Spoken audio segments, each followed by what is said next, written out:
trompa auditiva de Eustaquio, y bueno, la antromastoidea, como ya les dije, y también está dentro del hueso temporal, por lo que también vamos a ver hueso en la descripción de la lámina. Con respecto a las medidas, bueno, yo les voy a mandar las diapositivas, así que no creo que se lo pregunten realmente, pero eso está ahí, no me voy a enfocar en eso. Sabemos que el contenido de la caja timpánica son 3 huesecillos en cadena, que son los responsables de la amplificación de la onda sonora. Y finalmente tenemos al oído interno, que sabemos que va a estar constituido también en la porción petrotimpánica del hueso temporal, más profundo de todos, y está formado por algo que llamamos un laberinto por la forma que tiene, el laberinto coclear, que es una serie de cavidades y unos conductos que se comunican, que vamos a tener los canales semicirculares, al vestíbulo y a la cóclea, y sabemos que los canales o conductos semicirculares eran 3. Ok, entonces vamos a empezar con un recordatorio general de la embriología del oído, que si bien no va a ser mi enfoque el día de hoy, sí me gustaría que lo tengamos bastante claro, sobre todo para entender bien la lámina. Entonces, no sé si alguno de ustedes reconozca la lámina que está abajo a la izquierda. No sé, alguien que quiera activar el micrófono. O sea, es una lámina embriológica. Quien quiera. Que alguien prende el micrófono, no sé si quiere hablar.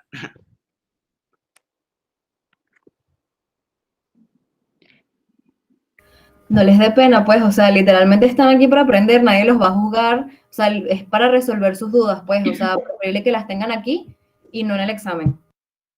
Sí, exacto. O sea, simplemente que ven. Acostúmbrense a describir lo que ven, porque así no se van a cohibir cuando les toque describir una lámina histológica, como a veces pasa en los exámenes. Es una lámina de embrión de cerdo, ¿verdad? Y Ajá, podemos observar la, las vesículas ópticas, ¿sí? ajá. Bueno, si no me equivoco, lo que pasa es que está de lado. Sí, Es sí, lo que el puedo corte es medio observar. tramposito, pero sí, lo estás diciendo muy bien. Ok, entonces, bueno, eso es lo que podríamos observar y podríamos decir que está lateralmente a este, el mesencéfalo, si no me equivoco. Sería metencéfalo. Acuérdate que Metencéfalo, es disculpa, el sí, caudal. sería metencéfalo. Metencéfalo es de medio. Entonces sería el caudal, que aquí sería metencéfalo en este caso. Exacto, y se podría decir también, por lo menos si ella lo coloca en el examen, que puede ser una pregunta de la doctora Tamara, de la profesora Tamara, perdón, se tendría que decir tipo cerebro caudal, como ya lo explicó en su clase, si no Ujú, me equivoco, o si tiene la opción de metencéfalo. exacto. Cualquiera de las dos sería muy válida. Cualquiera de las dos. Podemos poner cerebro caudal, podemos poner también romboencéfalo, que es lo mismo que cerebro caudal, o podemos poner metencéfalo, que es la subdivisión que se relaciona con la vesícula óptica. Exacto, tal cual. Entonces, bueno, gracias. Con respecto a también un recordatorio que les quería hacer, que a mí me ayuda mucho a recordar muy bien la parte embriológica de manera sencilla, es que por lo menos sabemos que la trompa auditiva de la cavidad timpánica, o sea, lo que es el oído medio, viene de la primera bolsa faríngea. ¿Y qué es una bolsa faríngea? La bolsa faríngea viene del endodermo, porque cuando hablamos del aparato faríngeo, sabemos que es lo que constituye la cara y el cuello en el embrión, y básicamente vamos a tener que él va a tener como unas prominencias, algo que sale mucho, que es como tal el propio arco faríngeo. Va a tener entre los arcos unos surcos, porque son varios arcos uno al lado de otro, y posterior a esos surcos tiene unas bolsas. Esas bolsas, como son las más profundas, son de endodermo. Entonces, todo lo que venga de una bolsa faríngea siempre va a ser endodermo. Por otro lado, si hablo de surco faríngeo, como en el caso del conducto auditivo externo, que sabemos que principalmente tiene piel, como vamos a ver más adelante, viene de ectodermo porque viene del surco, y el surco siempre va a tener es ectodermo. Y lo que venga del tejido del arco propiamente es mesodermo. En este caso, por ejemplo, en el primer arco faríngeo tenemos a la cadena de los huesecillos, martillo, yunque y estribo, que realmente el estribo viene del segundo arco faríngeo, eso lo tengo que corregir antes de mandárselo. También tenemos, por lo menos en el caso del pabellón auricular, que también se desarrolla a partir del arco faríngeo, específicamente de unas acumulaciones que se llaman montículos auriculares, que te forman al cartílago elástico que tiene ese pabellón auricular. Y también tenemos, por supuesto, en el ectodermo superficial, lo primerito que se formaba, que era la vesícula óptica, que es lo que señalamos aquí tal cual, que estaba lateral al metencéfalo, perdón, y que como ya sabemos se hace profundo porque se cierra, que primero es una fobia y luego es una vesícula. Ok. Vamos a empezar entonces hablando de lo que es la pina, oreja o pabellón auricular, que es el primer componente del oído externo. sabemos que ella va a tener piel, así de sencillo. Todo lo que sea relacionado al pabellón auricular superficialmente está revestido por piel, piel fina. Es decir, va a tener un epitelio típico de piel, que es plano estratificado queratinizado. Evidentemente la queratina aquí es delgadita porque es una piel fina y tiene dermis. Porque como sabemos hay epidermis y dermis. Eso siempre donde haya piel lo vamos a tener. Entonces en la descripción por capas vamos a tener una epidermis de piel fina, vamos a tener una dermis que es muy vascularizada porque es un tejido conectivo y además como es piel tiene apéndices cutáneos que básicamente van a ser tanto folículos pilosos, o sea, donde van a salir los pelos que crecen en la oreja a pesar de que son pequeños. Perdón, alguien tiene el micrófono prendido ahorita, no sé si va a decir algo. Ok, perfecto. Bueno, tenemos apéndices cutáneos, tenemos glándulas sebáceas y tenemos también glándulas sudoríparas. Sin embargo, en la oreja lo podrían preguntar teórico, hay pocas glándulas sudoríparas, ¿ok? En la oreja no es como que se sude mucho. La oreja no es un sitio donde típicamente haya termorregulación, así que en la oreja hay escasas glándulas sudoríparas, pero sí hay. También vamos a tener un tejido subcutáneo que realmente es bastante escaso, a excepción de en el lóbulo de la oreja, que es donde más se va a acumular, porque el lóbulo de la oreja no tiene cartílago, entonces tiene que tener algo que lo acolche. ¿Y alguien se acuerda de qué hay en el tejido subcutáneo, o sea, en la hipodermis? ¿Qué tipo de tejido podemos encontrar ahí? ¿O qué se les viene a la mente? ¿Qué se acuerdan?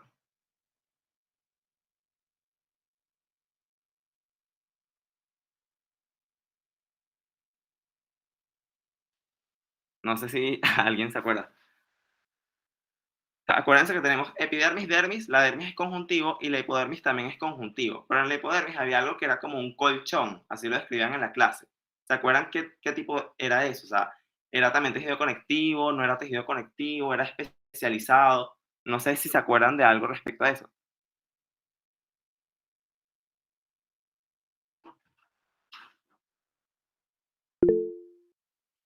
Bueno, ok, nadie lo quiso decir, pero básicamente lo que vamos a tener en la hipodermis es un tejido conectivo. Pero a diferencia de la dermis, este no va a ser un tejido conectivo fundamental, sino que es tejido graso o adiposo. O sea, se puede describir la hipodermis como un colchón adiposo. Y eso básicamente le da un soporte blando al lóbulo de la oreja, que es donde más está abundando esa hipodermis en comparación al resto del pabellón auricular. ¿Ok? Y también tenemos un soporte estructural, siempre en los órganos hay un soporte estructural, que aquí va a estar dado por cartílago elástico, porque bueno, la oreja puede ser bastante móvil, a excepción en el lóbulo. Y existe músculo esquelético y tejido conectivo denso regular por ligamentos. Sin embargo, en la lámina de pabellón auricular realmente eso no se ve. O sea, yo he visto las láminas que he montado en la cátedra, que realmente no son muchas, pero no se logra ver realmente el músculo esquelético. ¿Ok? Pero teóricamente sí lo podrían preguntar, hay músculo, y si preguntan qué músculo hay en el oído externo, es esquelético. Y hay ligamentos que sabemos que es un conectivo denso regular. Ok, esta lámina es precisamente pabellón auricular. Entonces, como recuerdan, tenemos una epidermis, que la vamos a ver, un truco para siempre reconocer fácil en la epidermis, es más basófila con respecto al tejido que tiene por debajo. Entonces, en general, los epitelios suelen ser así. En este caso, veo un epitelio, si bien lo veo de lejos y realmente yo no puedo ver la forma de esas células, yo sé, por teoría que es piel, además tiene folículos pilosos, por lo que yo sé que se trata de una piel fina, la describo como una piel fina con todos los estratos de la piel, y voy a tener que además es mucho más oscura o morada, basófila con respecto al resto del tejido.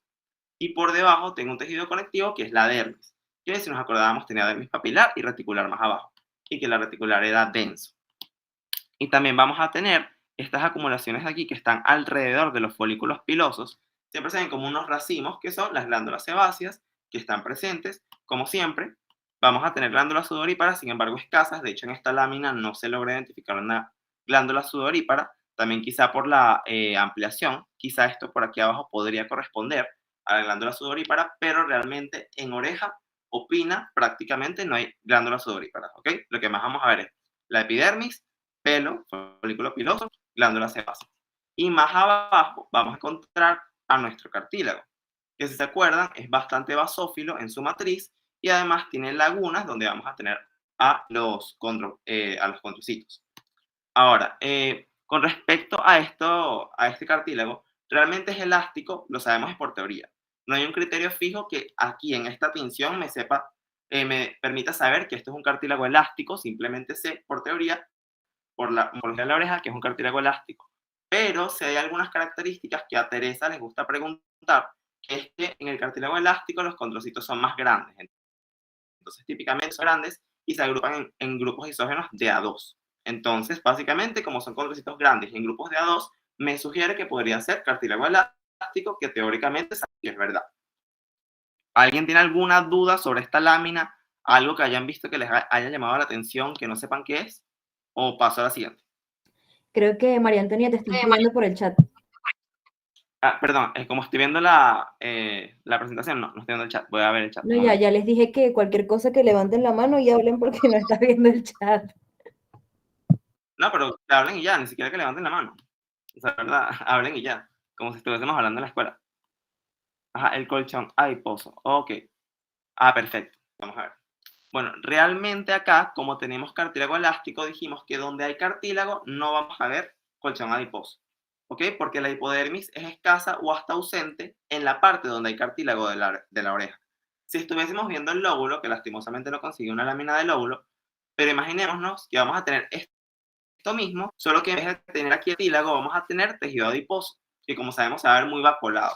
Será la principal diferencia y ahí es donde lo llegarías a ver. Lo llegarías a ver más o menos al mismo nivel del cartílago. Solamente es que como acá hay cartílago, generalmente no hay grasa también, porque sabemos que la piel del oído, del pabellón auricular es bastante delgada. Entonces tienes casi que directo el cartílago. Pero si fuese el lóbulo, es una buena pregunta, estaría a nivel del cartílago y sería pura grasa, tejido adiposo blanco. Déjame ver si hay otra pregunta. Dale, de nada, tranquila. Lo de la dermis reticular que también me preguntaron, básicamente la dermis reticular sería esta que tenemos acá abajo. Casi toda la dermis es dermis reticular. La dermis papilar es nada más lo que tenemos por aquí arriba, que forma las papilas entre el epitelio y, bueno, es laxa. Realmente en esta ampliación, como les dije, esto es de 40X, esto prácticamente no se ve, pero es de las pocas láminas que hay por ahí que tienen de conducto auditivo externo, específicamente de oreja, así que dudo que pongan algo muy diferente. Si ponen muy probablemente va a ser esta misma lámina. Ok, también vamos a tener a lo que es el conducto auditivo externo, en nuestro oído externo, que se va a dividir en dos partes. Una parte o tercio lateral y dos tercios mediales. Y eso es importante porque tienen diferencias histológicas. Por ejemplo, el tercio lateral, más allá de que tiene forma de S, que eso es teórico, él va a tener, en este caso, muchas glándulas ceruminosas. Esas glándulas ceruminosas van a estar en la hipodermis, es decir, ellas van a estar muy profundas, las glándulas ceruminosas. Ellas no están cerca del epitelio, ellas están lejos del epitelio, siempre como vamos a ver en la lámina siguiente. Además, hay cartílago elástico en el tercio lateral. Ese cartílago elástico viene de la misma oreja. ¿Okay? De ese mismo pabellón auricular se continúa el cartílago elástico a través de lo que es la concha del pabellón auricular. En el tercio lateral, que es la parte que se continúa directamente. Ahí va a tener el cartílago elástico.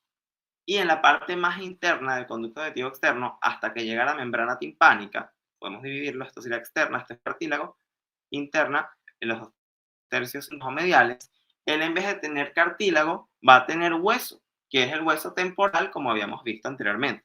Vamos a ver hueso compacto y hueso esponjoso. Y además, vamos a tener que las glándulas ceruminosas en esta parte ya prácticamente no hay. ¿Ok? Más que todo glándulas ceruminosas hay es en el tercio lateral, en la parte más externa. ¿Por qué? Porque la cera que ellas producen es para expulsar sustancias extrañas. Y si las sustancias vienen de afuera, pues entonces esas glándulas tienen que estar lo más cerca al exterior para poder barrer y atrapar a todos esos cuerpos extraños. Y para limpiar el oído y prevenir las infecciones, etc. En la parte interna sí puede haber glándulas ceruminosas, pero es muy poco.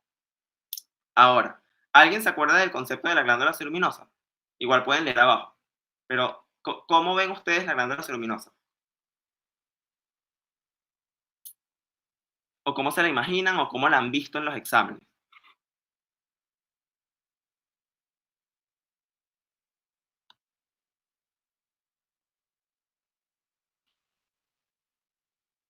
Ok, bueno, Ederly preguntó si se ven las glándulas ceruminosas. En la lámina que vamos a ver siguiente se ven las glándulas ceruminosas, sí. Nadie quisiera hablar, de verdad. Yo les dije que me gustaría que hablaran para que sea más dinámico. Daniela, ¿tú te acuerdas de cómo son las glándulas ceruminosas?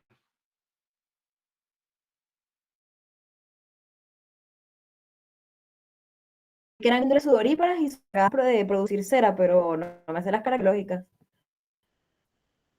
Ah, y Jess iba a hablar. Y Jess. O sea, que son como profundas, como invaginaciones, si mal no me equivoco. Bueno, sí, todas las glándulas exocrinas, como están relacionadas a un epitelio de revestimiento, siempre son como invaginaciones de ese epitelio. Entonces, sí, en general sí son glándulas exocrinas, como dijo Daniela, vienen de las glándulas sudoríparas, entonces, tal cual. Ahora, vamos a ver la lámina. Perfecto. Como vimos, las glándulas ceruminosas están profundas, ellas están muy lejos del epitelio. Ellas se considera que están en la hipodermis, así se dice teóricamente, ¿ok? Aunque aquí realmente en esta lámina no se ve tejido adiposo, pero teóricamente el ROS dice que se encuentran en la hipodermis. Entonces así es como se describiría. Y vemos, ellas se parecen mucho a las glándulas sudoríparas, porque igualmente son enrolladas, son tubulares, y como son enrolladas yo puedo ver varios segmentos, o histológicamente se les puede decir perfiles. O sea, yo puedo ver varios perfiles de la misma glándula en el corte, porque es una glándula que está haciendo muchísimas curvas. Eso está todo enrollado, como si fuese un cable enrollado literalmente, por eso se les llama glándulas enrolladas o glomerulares, también las suelen llamar. La glándula ceruminosa, una característica distintiva que tiene con la glándula sudorípara es que es más amplia y además su secreción es apocrina. Y apocrina significa que cuando ellas secretan, ellas pierden gran parte de su citoplasma y lo secretan a lo que es el material del cerumen o la cera propiamente. ¿Ok? Y con respecto al epitelio que ellas van a tener, que realmente acá no se puede ver muy bien, pero el epitelio que ellas van a tener es cúbico simple y que se vuelve cilíndrico cuando están activas. De hecho, en la lámina anterior lo dice. En esta lámina, cuando se las mande, básicamente abajo va a decir que el epitelio es cúbico simple y que cuando ellas están en secreción, están activas, ese epitelio aumenta, porque como están produciendo más material, ellas se hacen altas, solamente cuando están secretando. También, por supuesto, en este caso es conducto auditivo externo, vemos que se señala cartílago, realmente no se ve completo, esta es lámina de la cátedra también, pero podemos ver un poquito de basofilia, sabemos que si fuese hueso no es basófilo, así que es cartílago. Y como sabemos, si es cartílago, será tercio lateral o 2/3 mediales. O lo mismo, ¿será externo o será interno?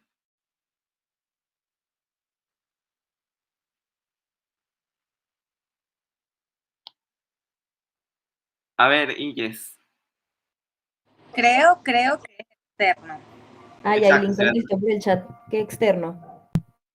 perfecto, externo, tal cual. Será tercio externo porque se continúa con el mismo cartílago de la oreja. Entonces eso sería tercio externo, en la lámina sería el tercio externo del conducto auditivo externo. Hematoxilina y eosina, 40X. Sería así como se identificaría la lámina y luego se justifica todo. ¿Por qué?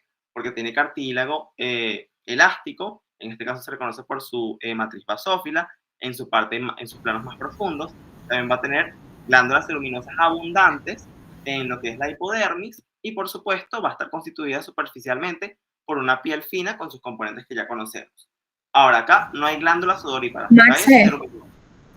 Marce, disculpa, ¿puedes volver a explicar lo del cartílago? Que no entendí, porfa.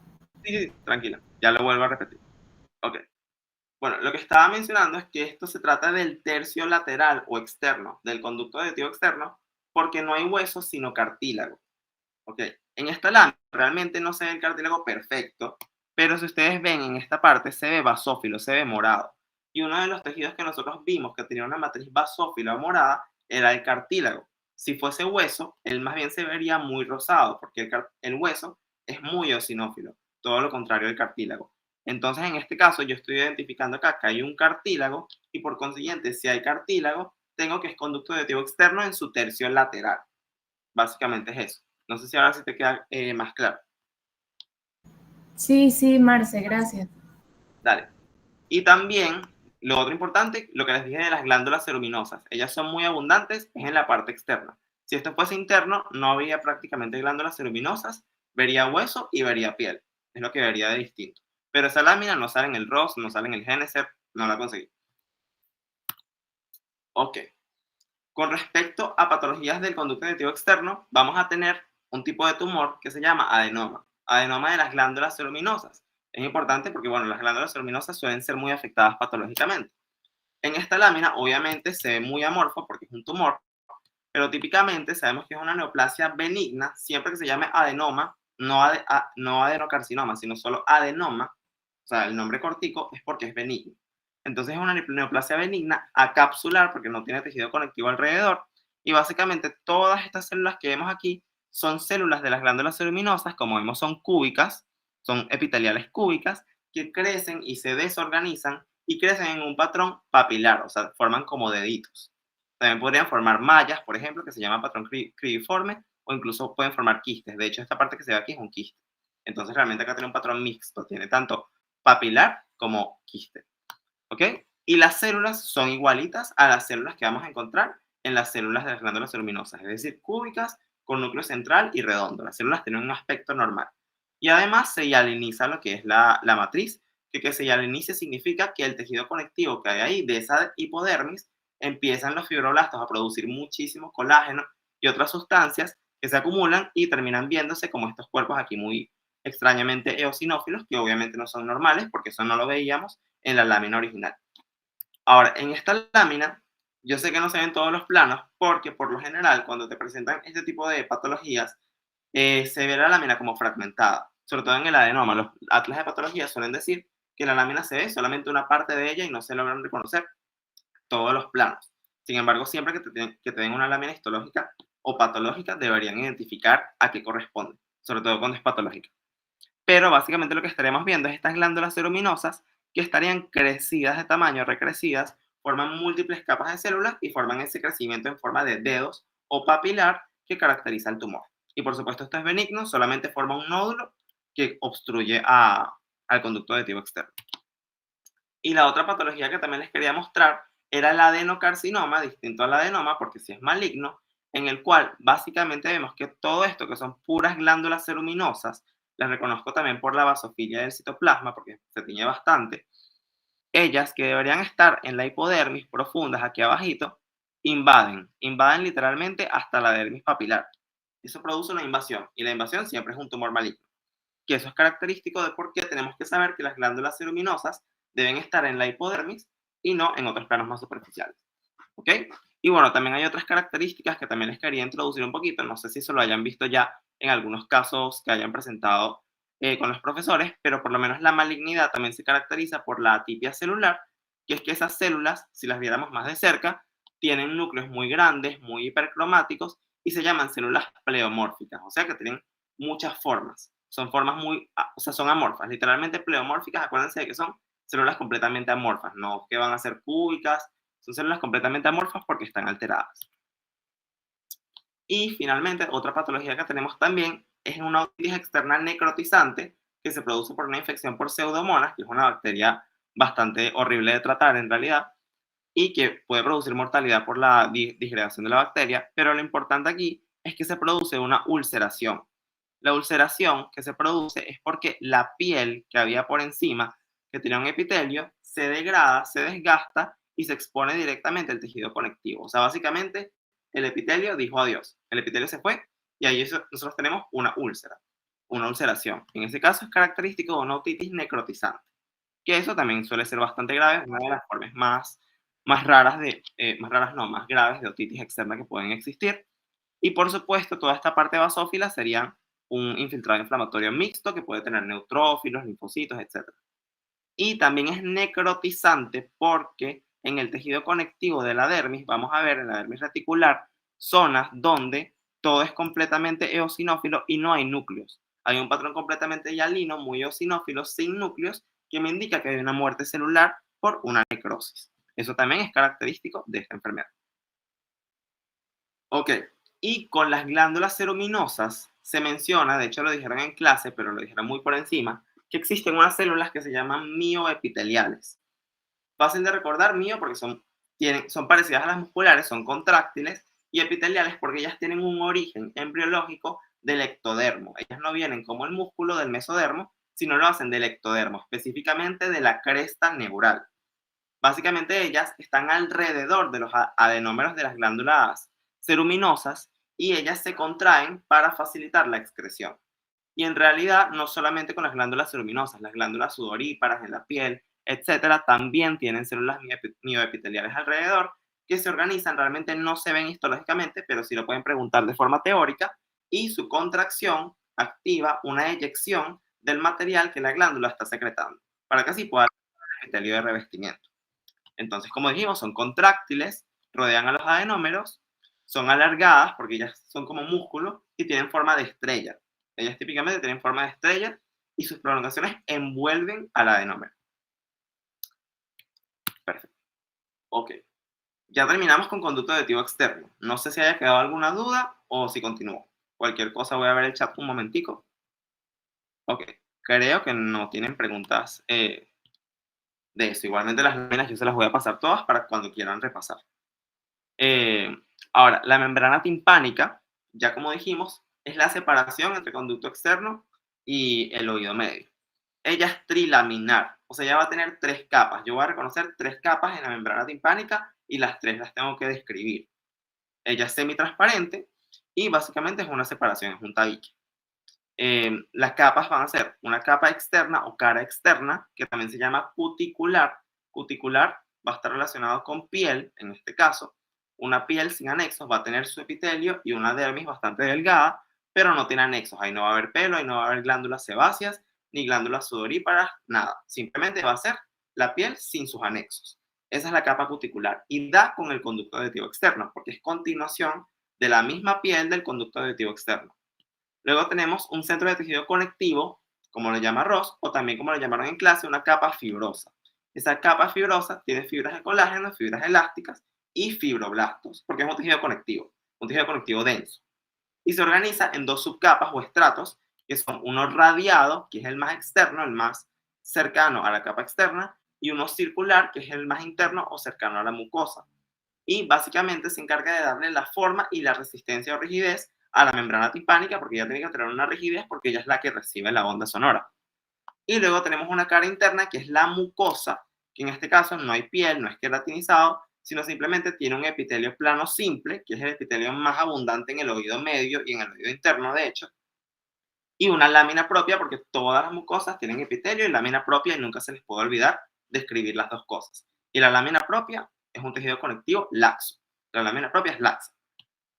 Y bueno, básicamente esta es la capa que se inflama cuando hay una otitis media, porque ahí ocurre el infiltrado inflamatorio, específicamente en la lámina propia de la cara interna. ¿Okay? Bueno, esto es algo más anatómico, que es cóncava hacia el conducto auditivo externo. Esta es la lámina de membrana timpánica. Como vemos, ella va a tener 3 capas que podemos reconocer y que muy probablemente las vayan a preguntar. Básicamente, la capa externa yo la reconozco porque, uno, tengo por aquí un material anucleado eosinófilo que corresponde a la queratina, es una especialización de un epitelio, corresponde a una queratina, me dice que ahí tiene que estar la piel. Entonces, esto de este lado es la capa externa cutánea, porque hay queratina, y además el epitelio es muy grueso. Como les dije, el epitelio siempre tiende a verse más oscuro que el resto de las capas, y en este caso veo que es bastante grueso porque es estratificado. Es un epitelio plano estratificado, queratinizado de la piel. Y por debajo tiene una dermis bastante delgada, que es laxa. Luego tengo una capa fibrosa o conjuntiva, y básicamente ahí lo que tengo es el estrato radiado y el estrato circular. ¿Cómo los voy a ver yo en la lámina? Realmente en la lámina no se ven radiado y circular. El radiado se ve oblicuo, son fibras de colágeno y fibras elásticas oblicuas o diagonales, y el circular se ven como fibras que se van a ver más verticales.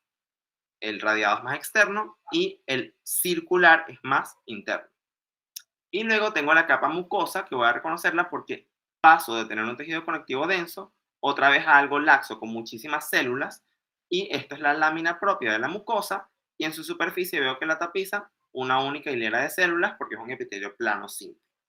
¿Ok? Y aquí, como les había dicho, en la mucosa es donde ocurre la inflamación cuando hay una otitis media. ¿Alguien quisiera preguntar algo de esta lámina o les quedó bastante claro? Marcelo, disculpa, ¿podrías repetir la capa fibrosa, por favor? Claro.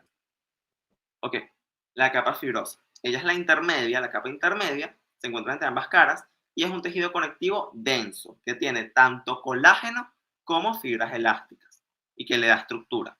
Básicamente va a tener 2 subdivisiones o estratos, que es uno radiado o radiatum y uno circular. El radiado lo voy a ver como fibras oblicuas y que está más cerca de la piel, y el circular lo voy a ver como fibras que se ven más bien como longitudinales y lo voy a tener más cerca es de la mucosa o de la cara interna de la membrana timpánica. Y por supuesto también tengo algunas células que serían fibroblastos porque es un tejido conectivo. ¿Ya se aclaró tu duda? Sí, muchísimas gracias. Dale, perfecto. Ok, y con respecto a patologías acá, lo más importante es que el tímpano se puede perforar, ¿ok? Se puede perforar por objetos extraños eh, o también por cambios de presión muy súbitos, por lo menos puede pasar en aviones, no es tan normal, pero sí podría llegar a pasar. Eh, y bueno, cuando eso ocurre, simplemente se produce un dolor súbito y los acúfenos, que no es más que el zumbido que uno percibe. Eso es un término médico que, bueno, tenemos que acostumbrarnos a usar, que es acúfenos, que son los sonidos que uno escucha que realmente no están ahí. Ok, ahora luego llegamos a una cavidad timpánica. Ya salimos de la membrana, estamos al lado de la membrana en una cavidad. Esa cavidad tiene un epitelio que es igual al resto de la mucosa del tímpano. Todo es plano simple, igualito a la mucosa, es continuado. Porque los epitelios siempre tienden a ser parecidos cuando los órganos son yuxtapuestos, cuando están uno al lado de otro, porque son la continuación. Excepto en la parte anterior. ¿Y por qué en la parte anterior no? Porque ahí yo tengo a la trompa auditiva de Eustaquio. Y ella ya como tal se comunica con la nasofaringe y como sabemos ya eso va a ser un epitelio respiratorio y por eso solamente en la cara anterior de la caja timpánica tengo un epitelio respiratorio, que es un epitelio cilíndrico, pseudoestratificado ciliado, con sus células caliciformes. Pero el resto es plano simple, por lo que en general la respuesta sería epitelio plano simple. Ahora, tiene unas caras, que esto es muy anatómico, pero básicamente están separadas por las estructuras del mismo nombre por hueso, por el hueso temporal, por su porción petrotimpánica. Carotidia, mastoidea, membranosa, que la membranosa en este caso es la que se continúa directo con el tímpano, y la laberíntica, que es medial, que se continúa directo con el laberinto coclear, que ya es el oído interno. Superior, que es tegmental de techo, inferior, que es yugular. Eso es muy anatómico. Las más importantes son el lateral, que es membranosa porque se continúa con la membrana timpánica, y medial, que se continúa con el laberinto coclear. Ahora bien, el contenido son los huesos o cadenas de huesecillos, martillo, yunque y estribo. También los llaman malleolus, incus y stapes, o stapes, también lo suelen llamar. Pero no creo que pongan esto, no es anatomía, no creo que vayan a poner nada en latín. Entonces, básicamente, ellos son tres huesos que están articulados entre sí. Ellos, como todos los huesos, tienen hueso compacto, hueso esponjoso. Realmente no suele haber láminas histológicas de ellos, pero si llegan a preguntar algo relacionado, ponen una lámina de hueso y preguntan qué estructura podría ser del oído medio, sabemos que es cadena de huesecillos. Y va a tener la misma estructura que ya conocemos del hueso. Y también hay músculo esquelético, que eso realmente casi no se ve en un corte, pero teóricamente también lo podrían preguntar. El músculo que hay en el oído medio, igual que como dijimos en la oreja, es músculo esquelético.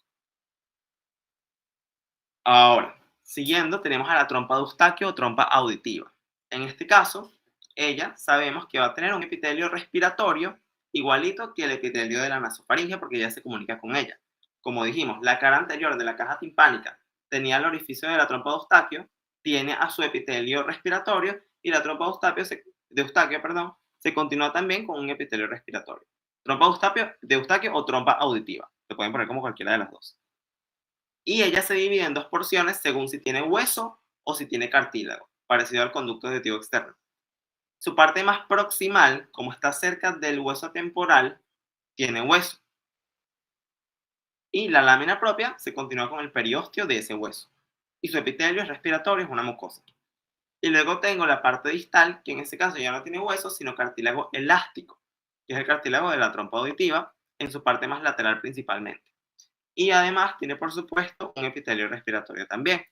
Y el orificio en la faringe tiene folículos linfoides. Si preguntan en qué parte del oído medio hay folículos linfoides, va a ser en la trompa de Eustaquio. ¿Por qué? Porque tenemos una tonsila, la tonsila tubárica, que sería ya en su parte distal, específicamente donde abre la nasofaringe.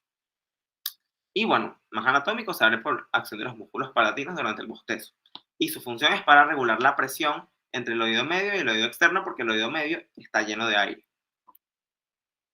Esta es la lámina histológica de la trompa de Eustaquio. Ella es bastante aplanada. Primer criterio tipo general que podemos usar es que es aplanada. Segundo, tiene un epitelio respiratorio, tiene células caliciformes, que vemos que son muy vacuoladas, en este caso por los mucopolisacáridos que ellas tienen, que no se tiñen en hematoxilina y eosina. Tenemos también, por supuesto, una lámina propia. En este caso, sé que es la parte distal de la trompa auditiva porque tengo cartílago en vez de hueso en la parte lateral. Esto es un cartílago elástico, nuevamente, porque las células son muy grandes y están agrupadas generalmente en grupos de 2, no más de 3. Son grupos isógenos pequeños, grupos isógenos poco numerosos, perdón. Sin embargo, esto no es una tinción para reconocer un cartílago elástico, solamente algo que a Teresa le gusta que digan. Y sabemos que tenemos también la lámina propia que se continúa directamente con el cartílago, o si fuese proximal sería con el hueso. Tendríamos hueso en vez de cartílago alrededor. Y también tenemos estas glándulas por aquí, en la lámina propia, que son glándulas túbulo-alveolares mucosas. No les dan otro nombre, sino túbulo-alveolares mucosas. Por la forma que tienen, son tubulares y ellas secretan moco. Como vemos, son muy claras, muy pálidas. Siempre las glándulas mucosas son muy pálidas y se encuentran en una lámina propia, por supuesto. ¿Alguna pregunta que tengan de esta lámina?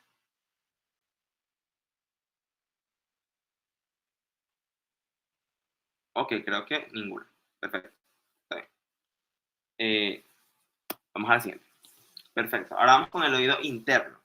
En el caso del oído interno, yo voy a tener que él se va a constituir por un laberinto que va a tener primero unos conductos semicirculares y un vestíbulo, y luego propiamente a la cóclea, como ya vamos a ver en una imagen anatómica que tengo, para que cualquier duda que tengan acerca de cómo se continúan las cosas puedan ver. Entonces, en el caso del laberinto óseo, sabemos que tenemos un laberinto óseo y un laberinto membranoso. El óseo es simplemente el mismo hueso temporal que adquiere esa forma, y el membranoso tiene una mucosa que lo reviste. Ellos están separados entre sí, o el membranoso está flotando dentro del laberinto óseo en lo que se llama la perilinfa, que la perilinfa es una continuación del líquido cefalorraquídeo del mismo cráneo. Ella se continúa, como ya vamos a ver un poquito más en la descripción general de la anatomía. De hecho, se describe que es similar al líquido cefalorraquídeo porque ella proviene del líquido cefalorraquídeo, solo que recibe algunas secreciones por parte del laberinto membranoso que alteran un poquito su composición.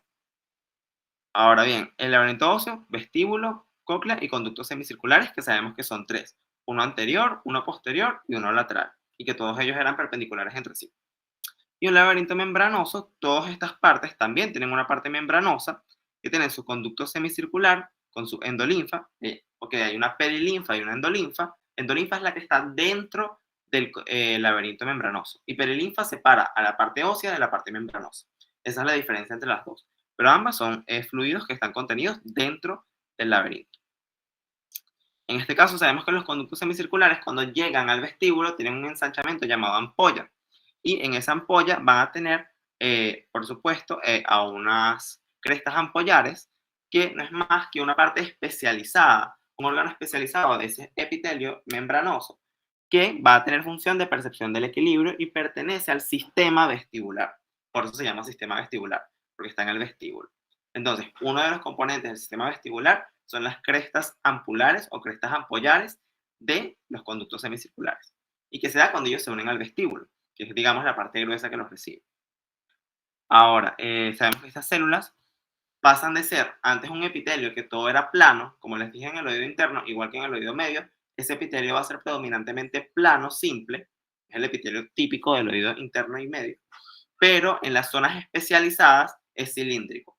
¿Por qué? Porque las células tienen que ser más grandes o más altas para cumplir una función especializada. Necesitan mayor maquinaria celular y más organelos, y por eso tienen que ser más grandes. Una célula plana casi nunca tiene funciones especializadas, porque es muy pequeña y casi no tiene contenido. Por eso en esas partes se hace cilíndrico, simple y es ciliado. Todas las células especializadas del oído son ciliadas. Específicamente tienen estereocilios, que son diferentes a los cilios que vimos en respiratorio, porque esos estereocilios no se mueven solos, sino que ellos solamente están ahí dispuestos a la deriva y ellos perciben vibraciones externas. Es la diferencia entre un estereocilio y un sinocilio. Ahora, también hay células de sostén, por supuesto. Siempre que haya células especializadas, vienen acompañadas de células de sostén, que simplemente son células epiteliales que están al lado de ellas para darle estructura. Y lo que ellos perciben, teóricamente se llama aceleración angular, que es la vibración que se produce en la endolinfa, que para eso es la endolinfa, las vibraciones que produce por movimientos y por la inercia, cuando uno se mueve, eso hace que uno sepa o que esos cilios se muevan y perciban en qué dirección me estoy moviendo, si estoy girando, si estoy bajando la cabeza, subiéndola, etc. Es gracias a los movimientos de la endolinfa que son percibidos por el epitelio especializado de las crestas ampulares por sus estereocilios. Y también tengo un vestíbulo que se constituye de dos estatoconios. Esos estatoconios son el utrículo y el sáculo. Utrículo es más grande, sáculo es más pequeño, y el utrículo es más posterior, el sáculo es más anterior, pero realmente histológicamente no se distinguen, es algo más anatómico. Ellos están unidos por un conducto, lo vamos a ver mejor en la lámina siguiente, y básicamente ellos también tienen un epitelio especializado, que también va a ser epitelio cilíndrico alto, simple ciliado, parecido al de las ampollas. Pero ya en las láminas vamos a ver qué diferencias hay entre uno y otro. Y en el vestíbulo también, en microscopía electrónica de transmisión, se ve unas células en algunas partes que no son ciliadas, pero tampoco son planas, sino que son células cilíndricas sin ningún tipo de especialización, y que ellas son las que producen a la endolinfa, y que las dividíamos en claras y oscuras, y eran las oscuras las que realmente producían la endolinfa. Ok, esta es la imagen anatómica que les dije. Acá tenemos el conducto coclear, tenemos al vestíbulo, que es esta parte dilatada, que se compone de dos estructuras, un utrículo, y un sáculo, y ellos tienen a las máculas, que son las especializaciones. Ese tejido especializado se llama mácula, y en esas máculas, urticular y sacular, es donde se percibe el cambio de posición. En este caso, el cambio de posición lineal, es decir, cuando yo me inclino o me muevo. Por eso una es horizontal, la del urtículo, y la vertical es la del sáculo. Ellas perciben cambios de posición por movimiento. Y también tenemos en los canales semicirculares, en la ampolla, cuando se unen con el vestíbulo, unas crestas ampollares, que en ese caso ellas también son parte del aparato vestibular, pero ellas perciben es la rotación de la cabeza. Entonces las crestas es para rotación de la cabeza, mientras que las máculas es para inclinación o desplazamiento. Es la diferencia. Ellas me dan el balance o el equilibrio, o la percepción de equilibrio. Y tanto las ampollas, las crestas ampollares, como las máculas, constituyen al sistema vestibular. También teníamos que el utrículo y el sáculo estaban unidos por un conducto utrículo-sacular común, en este caso en la parte membranosa, en la parte ósea no, en la parte ósea solamente es una única masa, es simplemente vestíbulo y ya, es en la parte membranosa donde yo realmente distingo esto, y voy a tener que de ella sale un conducto endolinfático con un fondo de saco que se llama saco endolinfático. ¿Por qué? Porque la endolinfa se produce en el utrículo y en el sáculo, en las células cilíndricas claras y oscuras, pero en algún lado se tiene que drenar, porque si no se acumula y aumenta la presión, y eso es patológico. De hecho, una de las patologías es eso. Ella se drena en el conducto endolinfático. ¿Qué pasa? Nuevamente la circulación sanguínea en unos capilares que hay ahí. Y bueno, del sáculo al conducto coclear tengo el canalis reuniens o ductus reuniens, que me lo reúne con la cóclea. Okay. Bueno, lo que les dije precisamente, la endolinfa es drenada por el saco endolinfático, regulando la presión del laberinto. Ahora, esta lámina que vemos acá, estamos en vestíbulo. Digamos, es una lámina que sí es un poquito de memoria, pero lo que yo estoy viendo es que tengo primero un epitelio que era plano del laberinto membranoso. Acá tengo hueso, esto es laberinto óseo, esto es laberinto membranoso, y este epitelio que antes era plano aquí se va haciendo más alto, más cilíndrico, porque hay una especialización. Cuando yo estoy en esta cavidad, tengo una cavidad de hueso y tengo este comportamiento, típicamente yo estoy hablando de una mácula. Y esta mácula, en este caso era de utrículo, no de sáculo, pero como les dije, no hay forma de distinguir histológicamente utrículo de sáculo, eso es anatómico. Entonces es una mácula utricular en este caso porque así lo decía el atlas. Y básicamente encima de esas células que son ciliadas, que eso realmente no se ve en óptica, y que tienen sus esterocilios, y también hay células de sostén, yo tengo a una sustancia gelatinosa que es la membrana autolítica. Y esa membrana autolítica son glicosaminoglicanos, que son los que las hacen ser gelatinosas, y además va a tener cristales de carbonato de calcio, que ayudan a la percepción de la vibración y a mejorar la transmisibilidad de esas vibraciones para percibir el equilibrio y los movimientos. Y bueno, con su descripción histológica, básicamente esa membrana otolítica es eosinófila es acelular, y bueno, va a estar constituida por un material gelatinoso con cristales de carbonato de calcio. Esta es otra lámina, esta sí es de la cátedra, la anterior no, que también es de una mácula. Igualmente podemos observar, acá únicamente vemos a las células cilíndricas. Vamos a ver encima este material eosinófilo acelular como gelatinoso, en teoría, realmente yo no puedo saber si es gelatinoso o no, pero es eosinófilo y acelular, y él va a ser la membrana otolítica. Acá voy a tener unos cuerpos, esos cuerpos se llaman otolitos, pero en general eso se llama membrana otolítica. ¿Ok? Estas son las células ciliadas con sus células de sostén, y abajo tienen a su lámina propia, que es el tejido conectivo del laberinto membranoso. Y si tengo esta especialización, estoy o en mácula utricular o sacular, en cualquiera de las dos. ¿Alguien tiene alguna duda con respecto a cualquiera de estas dos láminas? Que sé que son medio complicadas.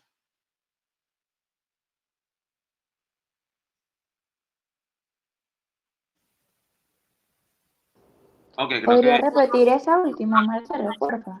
la que está ahorita. Esta, sí. Ok, bueno, básicamente, como recordamos, íbamos a tener un epitelio especializado para el equilibrio del sistema vestibular, que era cilíndrico, a diferencia del resto que era plano. Este epitelio cilíndrico tiene células especializadas y células de sostén, que realmente yo no las puedo distinguir aquí, pero ellas son ciliadas y tienen esterocilios.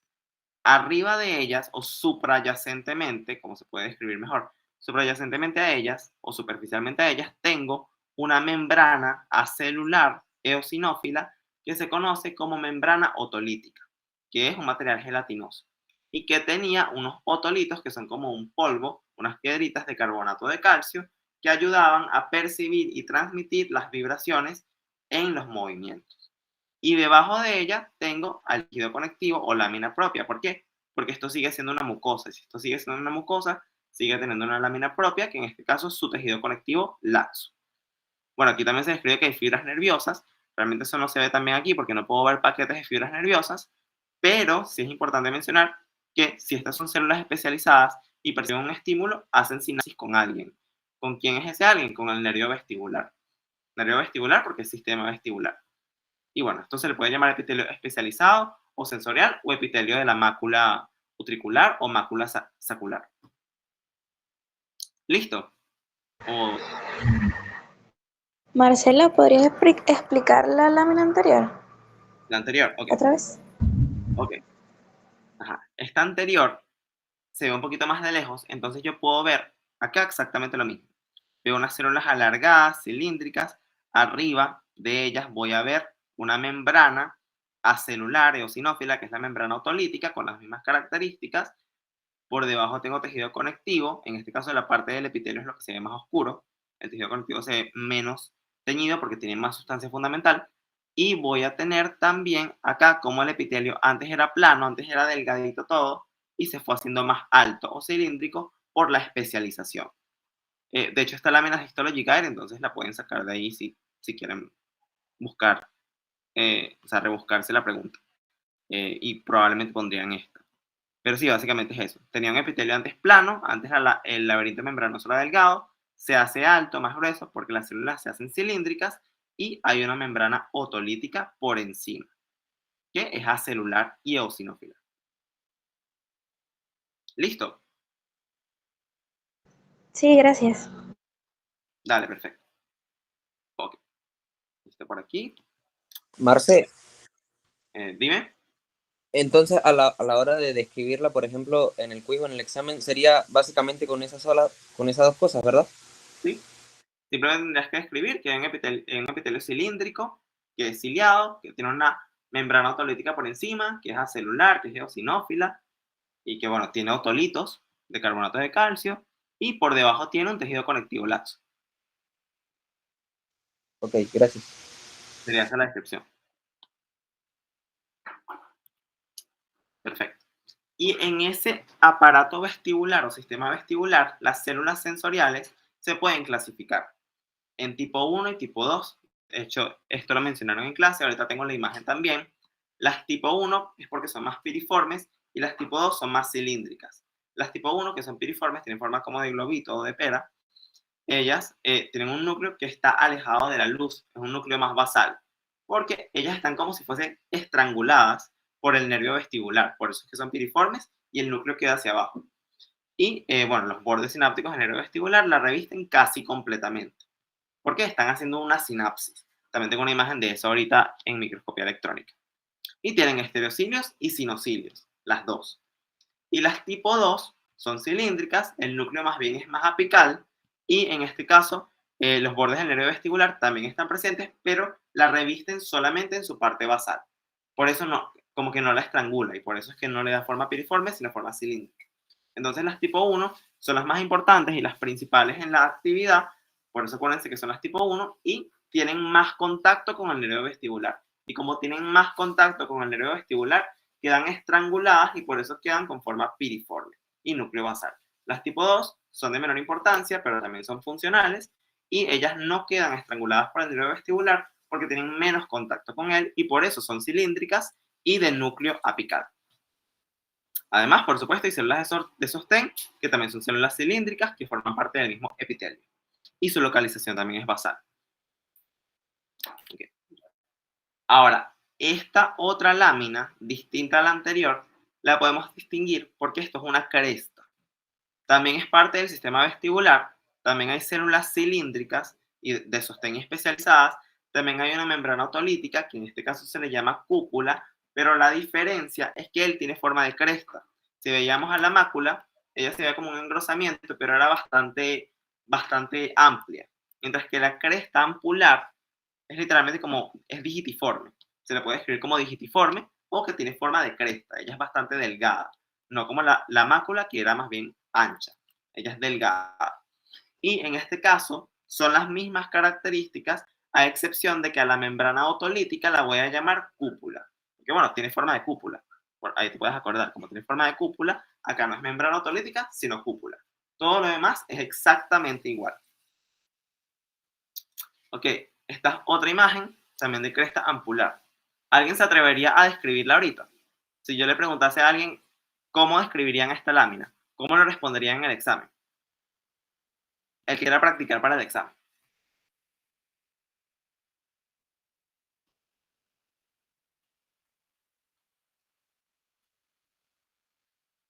Cualquiera, o sea, todos estamos en la capacidad de hacerlo. O sea, a mí me parece que le sería de bastante ayuda que intentaran describirla porque así les va a quedar mejor y así después van a tener como decirlo de alguna manera, o sea, saben ya qué palabras utilizar porque ya se propende eso. Entonces, ¿a alguien le gustaría, o aunque sea por el chat, no sé? O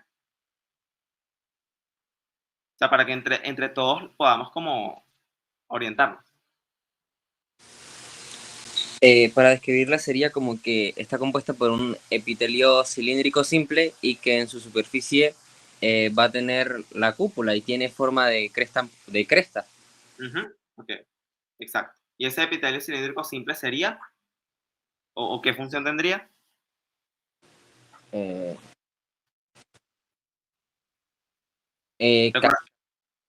Ajá. Captar las vibraciones. El movimiento específicamente. Sería movimiento y equilibrio, porque es sistema vestibular. Ok. Movimiento y equilibrio, exacto. Y básicamente lo que te faltó decir es que es ciliado, que eso realmente no se ve, pero por teoría sabemos que es un epitelio cilíndrico simple ciliado. Y también se puede describir como un epitelio especializado para el sistema vestibular, que percibe el movimiento y el equilibrio. Y bueno, como dijimos, tiene forma de cresta y por eso es una cresta ampollar o ampular. Y también, como dijiste, esto se llama, lo que tiene por encima, el material gelatinoso, se conoce como cúpula. Ok, acá está la morfología de los dos tipos de células que yo había colocado, tanto la célula ciliada tipo 1 como tipo 2. Como vemos, la tipo 1 era piriforme, la tipo 2 era cilíndrica, la tipo 1 tenía contacto casi en su totalidad, a excepción del extremo apical, con una sinapsis con el nervio vestibular, con los extremos sinápticos del nervio vestibular, mientras que la de tipo 2 solamente lo hace en su parte basal, y por eso es que era cilíndrica. Esas eran las diferencias entre ambas. Y bueno, las dos tienen tanto sinocilios como estereocilios, que los sinocilios son más largos que los estereocilios. ¿Y por qué tienen sinocilios también?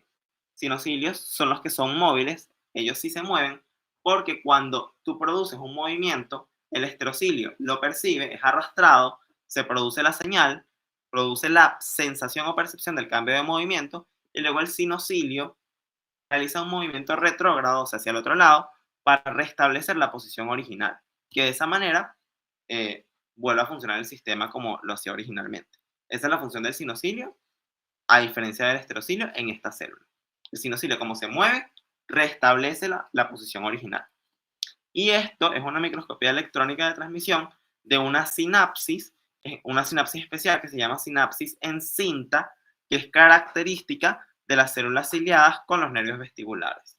En este caso, la célula ciliada está de arriba. ¿Y por qué la reconozco? Porque ella tiene la cinta. Y la cinta no es más que un cuerpo electrodenso y ovalado que alrededor tiene vesículas sinápticas, ¿ok?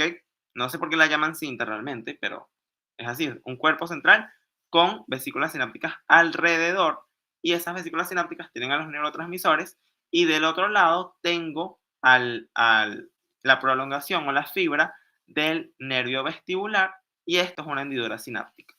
Y esto que veo aquí oscuro se llama densidad postsináptica, que es donde están los receptores para los neurotransmisores de mi sinapsis en cinta o de mi cinta propiamente.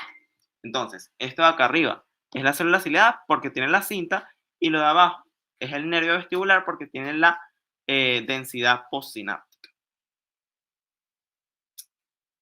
Esta ahora es una imagen que sale del GENESER de microscopía electrónica de barrido. Esta la pueden poner en el examen, de hecho, porque el doctor Carlos dijo que iba a poner electrónica y que se iba a basar de allí. En este caso, esto es una ampolla, esto de aquí, como vemos, una abertura. Sí, esta sí hay que memorizarlas un poco, pero vamos a intentar entenderla. Acá tenemos esta cavidad, que es lo que se continúa con el canal semicircular.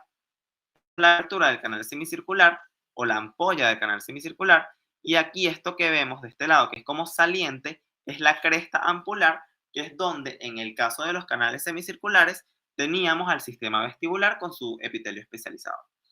¿Ok? Básicamente sería esa la descripción de la lámina. Microscopía electrónica de barrido es muy sencilla de describir, pero hay que saber reconocerlo. Luego tenemos estas otras imágenes de aquí. En este caso tengo el epitelio receptor o sensorial del utrículo especializado, donde tengo unas células cilíndricas, y sobre estas células cilíndricas salen unas prolongaciones, que son los esterocilios, que dijimos que eran los más corticos, y los sinocilios, que son más largos, que son los que se mueven y que tienen forma como de curva, como de látigo, por así decirlo. Los sinocilios siempre tienden a ser como curvos. Los esterocilios, en cambio, son rectos. De esa manera los pueden distinguir. Y esto serían células especializadas del sistema vestibular. Ahora también tenemos este otro lado, que es la membrana otolítica.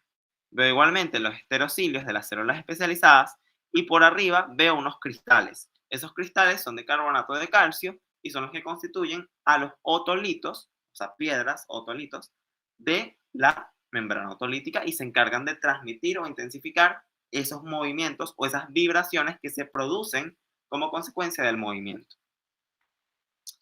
Esta otra imagen sí es del ROS, de microscopía electrónica de transmisión, y acá lo que tengo es la diferencia entre un sinocilio y un esterocilio.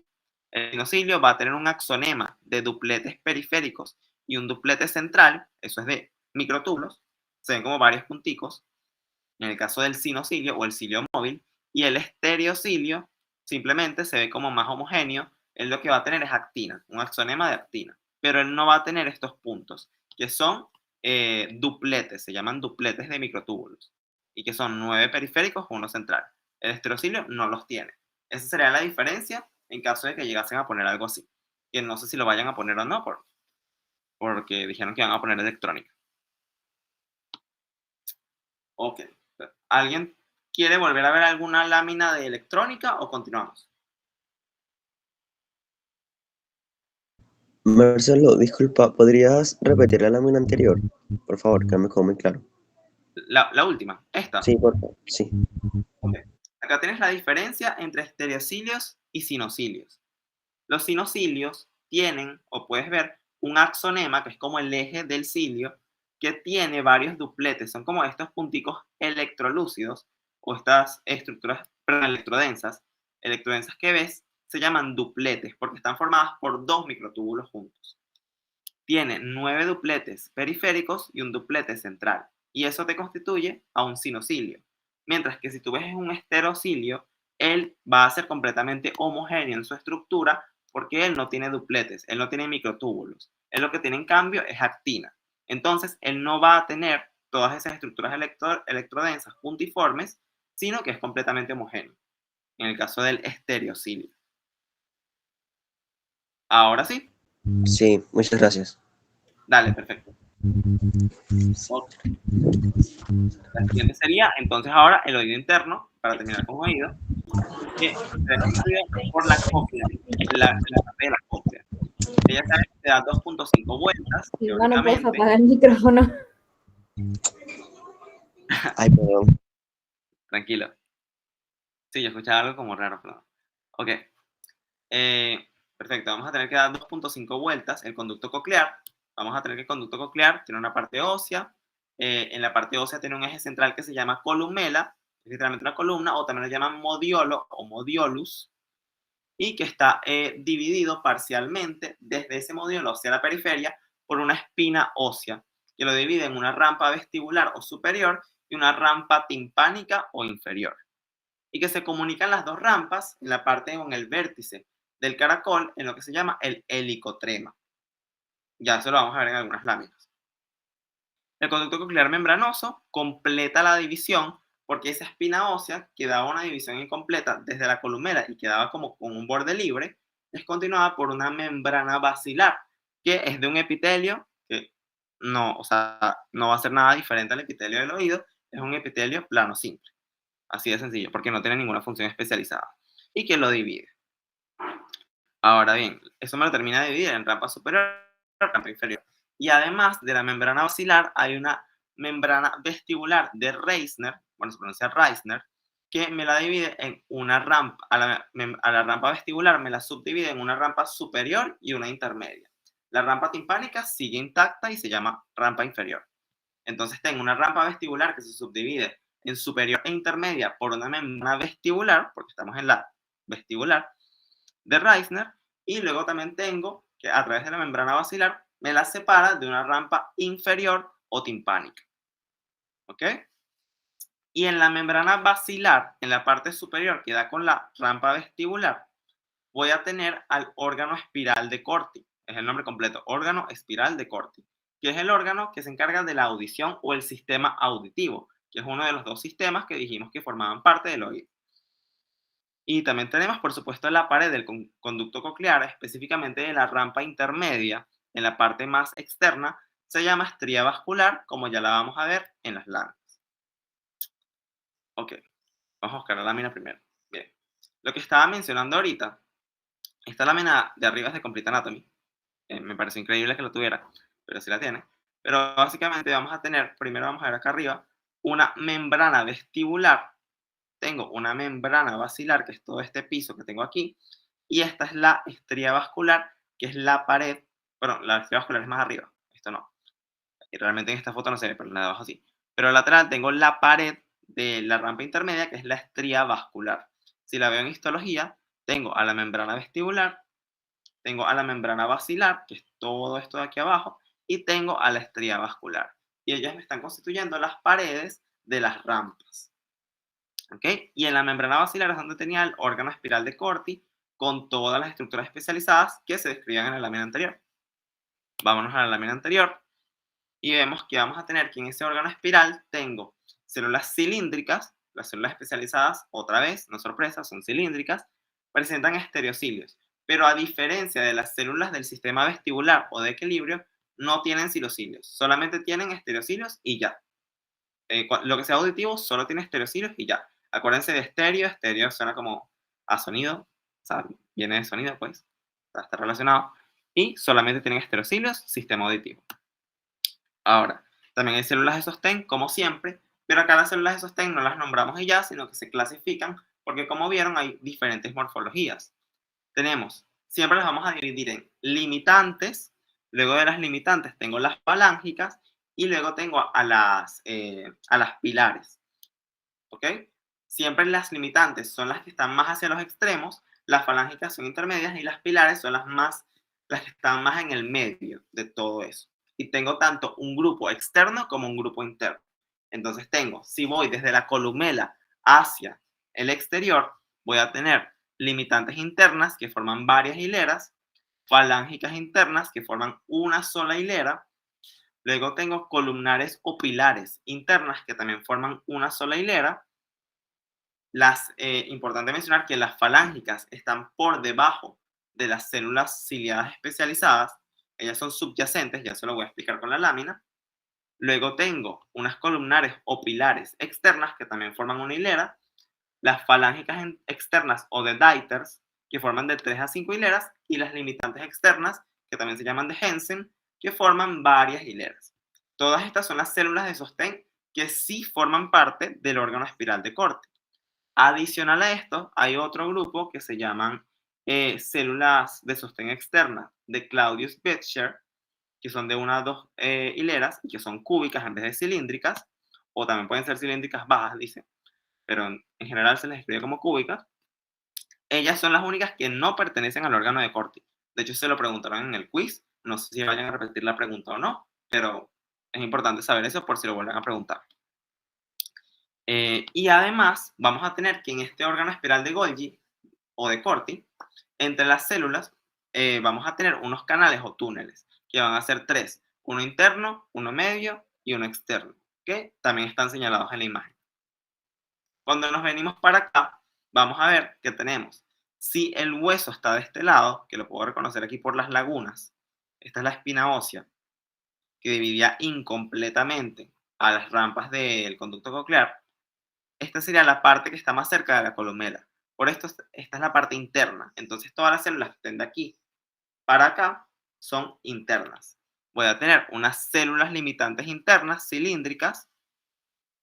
Esas células limitantes internas, hay unas que se llaman células del limbo en espiral que producen una membrana de tejido, o sea, de colágeno nada más, que se llama membrana tectoria, que cierra por encima a las células especializadas. Voy a tener después, se continúa aquí, las células limitantes internas. Luego tengo una única hilera, que en un corte se ve como una única célula, pero es una hilera de varias células en realidad, que se llama célula falángica interna, que la reconozco porque son células alargadas. Esta tiene una forma alargada. Esta es la célula, esta es la prolongación que da hacia apical, que se llama falange, porque es como un dedo, esa prolongación se llama falange. Y más arriba tengo el núcleo de la célula ciliada especializada interna. ¿Por qué? Porque habíamos dicho que encima de las células internas, perdón, de las células falángicas, voy a tener a las células ciliadas. Y si la célula falángica es interna, la célula ciliada es interna también. Luego tengo a las células pilares, que tienen también un núcleo basal, y me dan como literalmente un pilar, una prolongación superior que se continúa con o se comunica con la membrana tectoria.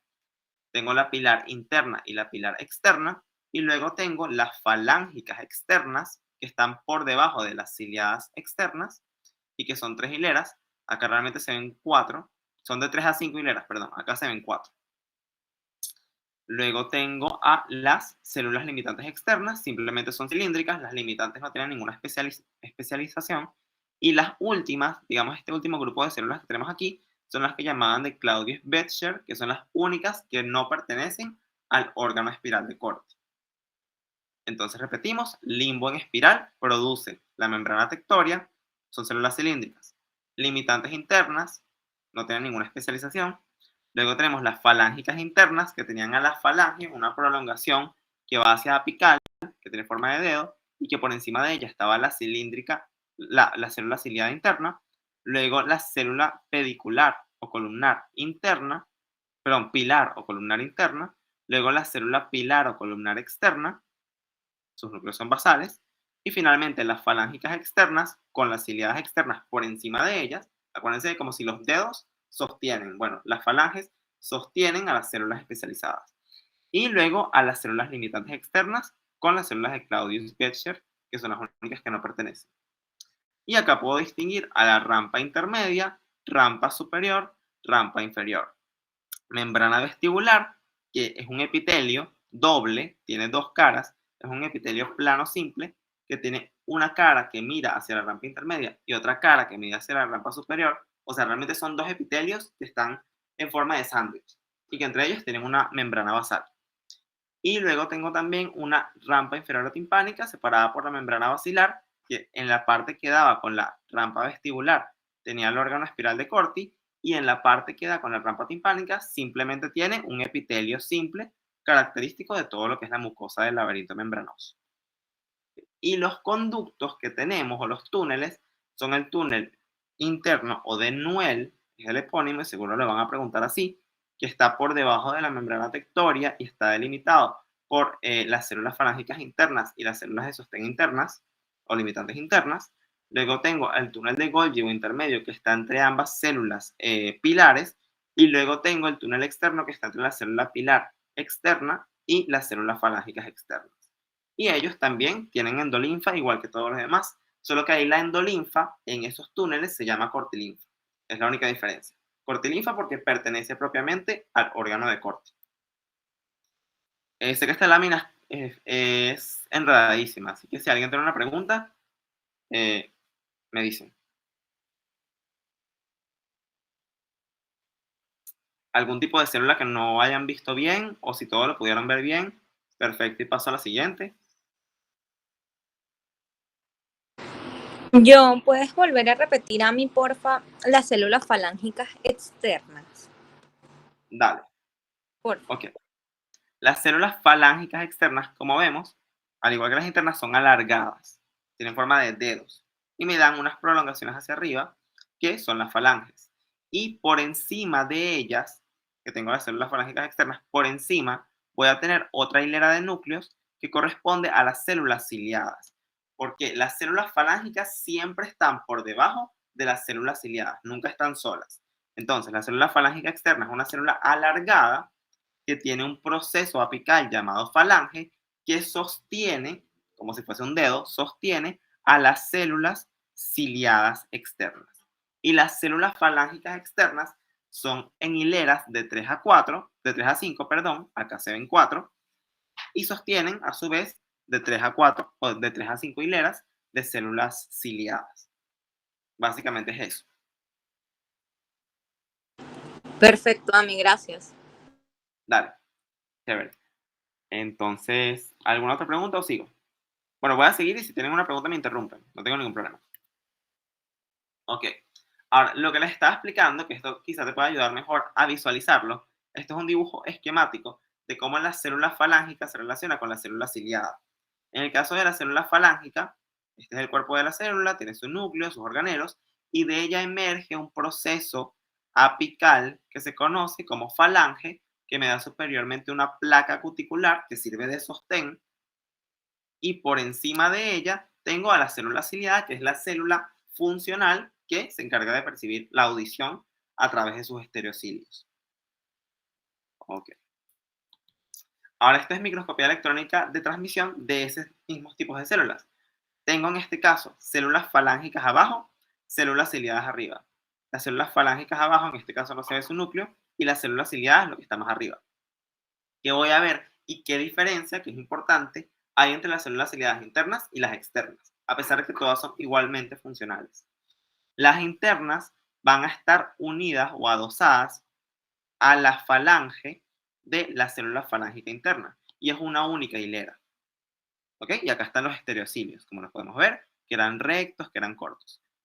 Por otro lado, las células ciliadas externas, además de que tienen un núcleo más basal, ellas van a estar separadas. Existe un espacio, esto lo señalé a propósito, un espacio vacío que las separa de la falange. Entonces la externa está separada de la falange, de la célula falángica, estas son las falanges, y la célula ciliada interna está adosada o unida íntimamente a esa falange. Si continúo entonces, lo demás que veo aquí son básicamente mitocondrias, nada del otro mundo, el núcleo, y las dos tienen estereocilios. Y lo que tienen abajo es la célula falángica y también una sinapsis. Aquí lo que puedo ver, acá donde están ese poco de vesículas, eso es neuronal. Y donde tengo esto es una sinapsis con el nervio coclear, que sabemos que el nervio coclear junto con el vestibular es lo que formaba el octavo par craneal. Bueno, acá tengo una sinapsis con el nervio coclear. que se encarga de percibir la audición. Otra imagen del Géneser, también de microscopía electrónica. En este caso es el órgano de Corti, visto en microscopía electrónica desde arriba. Puedo observar a la membrana vestibular desinsertada, porque cuando se hizo la deshidratación, pues bueno, hay artefactos. Pero tengo la membrana vestibular, tengo la membrana tectoria, que es esta de aquí, como una laminita.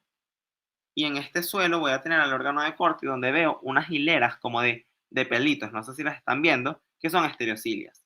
En la parte interna veo que se forma una única hilera, una única hilera, y en la parte externa se forman como varias hileras, que aquí son 3, que están juntas.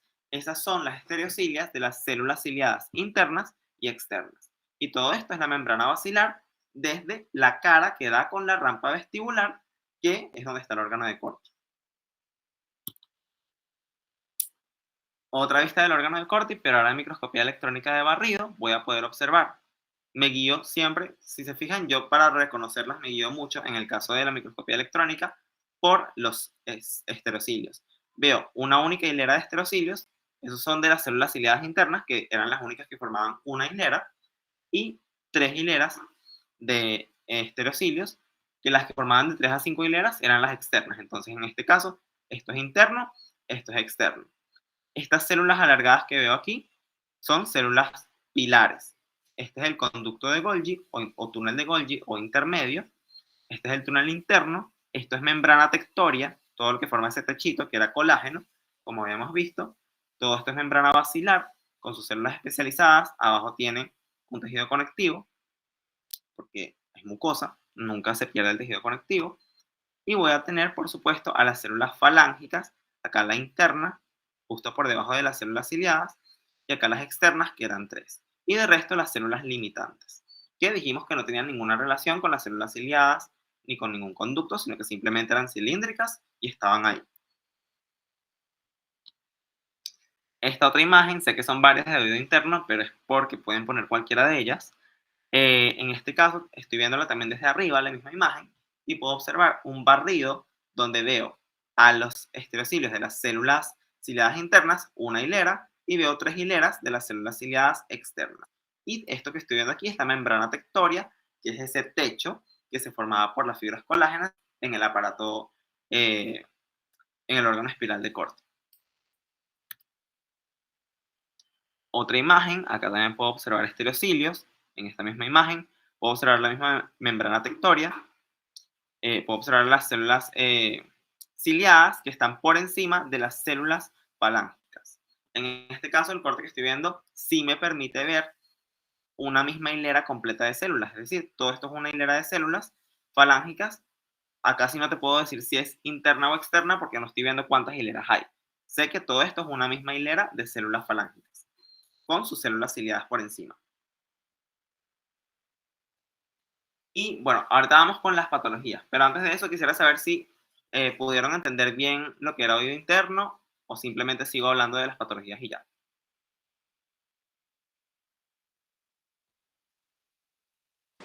Perfecto, Ami, perfecto.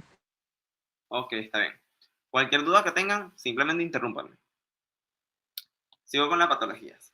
Acá básicamente tengo una enfermedad que se llama de Meniere o hidropesía endolinfática. Básicamente acá lo que pasa es que se acumula mucha endolinfa del oído interno. Y cuando se acumula mucha endolinfa, el cambio histológico que voy a ver, esto es normal, esto es patológico, esto realmente no es una tinción, simplemente el atlas decía que estaba en blanco y negro en la imagen, pero no es que sea una tinción específica.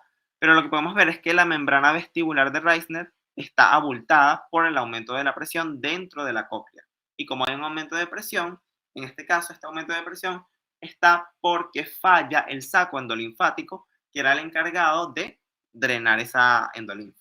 Y como él falla, pues bueno, se acumula la presión y eso produce tinnitus, que es un zumbido. La percepción de un zumbido se llama tinnitus, pérdida fluctuante o temporal de la audición y vértigo. Ok, esta lámina la puse porque así es como van a preguntar en los exámenes. Como ya expliqué esto, quisiera que me dijeran más o menos qué se les ocurre. Sé que esta imagen es una ratada, pero qué se les ocurre que podría ser por lo menos esta membrana que vemos aquí.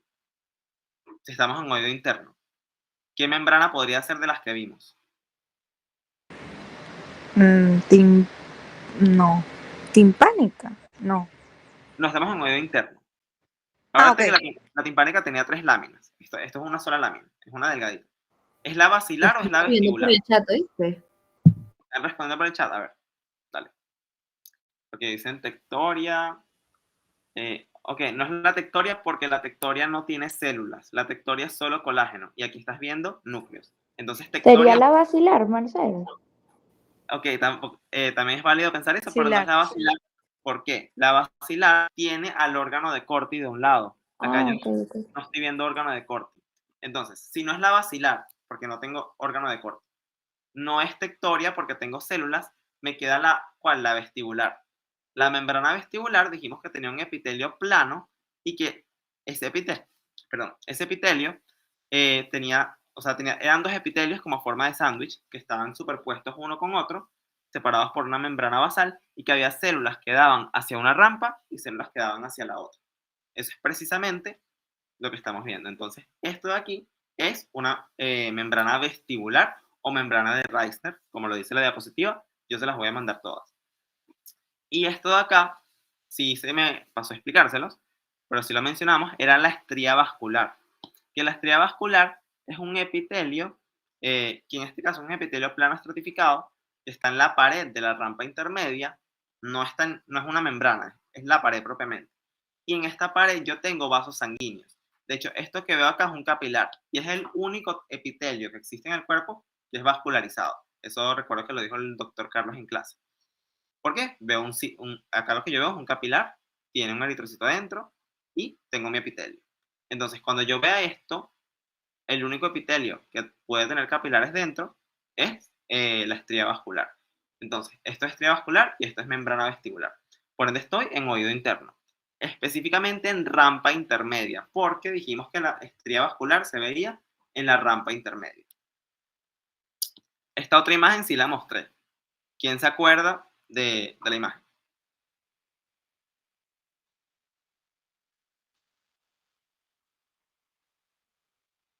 Bueno, es la membrana timpánica, ¿no? Correcto, la membrana timpánica. ¿Cómo se estructuraba la membrana timpánica? Tenía un epitelio plano, si no me equivoco. Y recuerdo claramente que la del medio eran las fibras de colágeno que se dividían en radiadas y circulares. Ajá, exacto. Y la tercera no la recuerdo. Y bueno, la tercera capa de verdad no la recuerdo. Ok, voy a volver a explicarlo rapidito, pero sí, lo que me dijiste estaba perfecto. Había un epitelio plano simple, que era la mucosa, lo que era más interno, la capa mucosa, y que tenía su lámina propia porque era una mucosa. Luego tenía una capa fibrosa, que tenía colágeno y fibras elásticas, y que era radiada, que era esta que veíamos oblicua, y la circular, que era esta que veíamos como más recta, que la radiada es más externa porque vamos para acá, y la circular es más interna porque vamos hacia la mucosa. Y también teníamos a una capa cutánea, porque en este caso, o cuticular también la pueden llamar, porque tenía piel. El epitelio era estratificado, también era plano, y tenía queratina. ¿Te acuerdas que había señalado acá que acá esto era la queratina? Bueno, sería eso. Y en la capa fibrosa también hay fibroblastos. O sea, nunca se les olvide mencionar que siempre que hay un tejido conectivo denso, si bien hay fibras, igual hay fibroblastos también, solo que en escasa cantidad o en escasa proporción, porque es denso. Pero sí, tal cual. Lo que dijiste estaba perfecto. Ok, esta otra imagen también es una ratada. No sé quién la quiera, o sea, más o menos decirme qué creen que ven.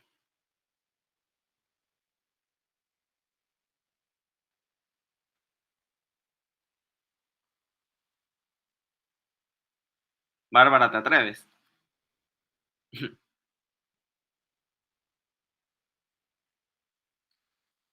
Daniela, ¿tú te atreves?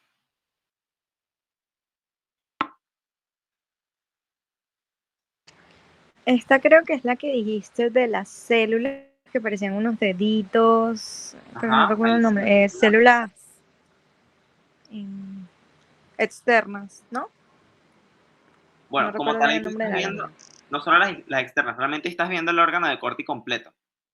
Lo que pasa es que acá no se parece tanto a la otra que mostré, porque esta de aquí es el helicotrema.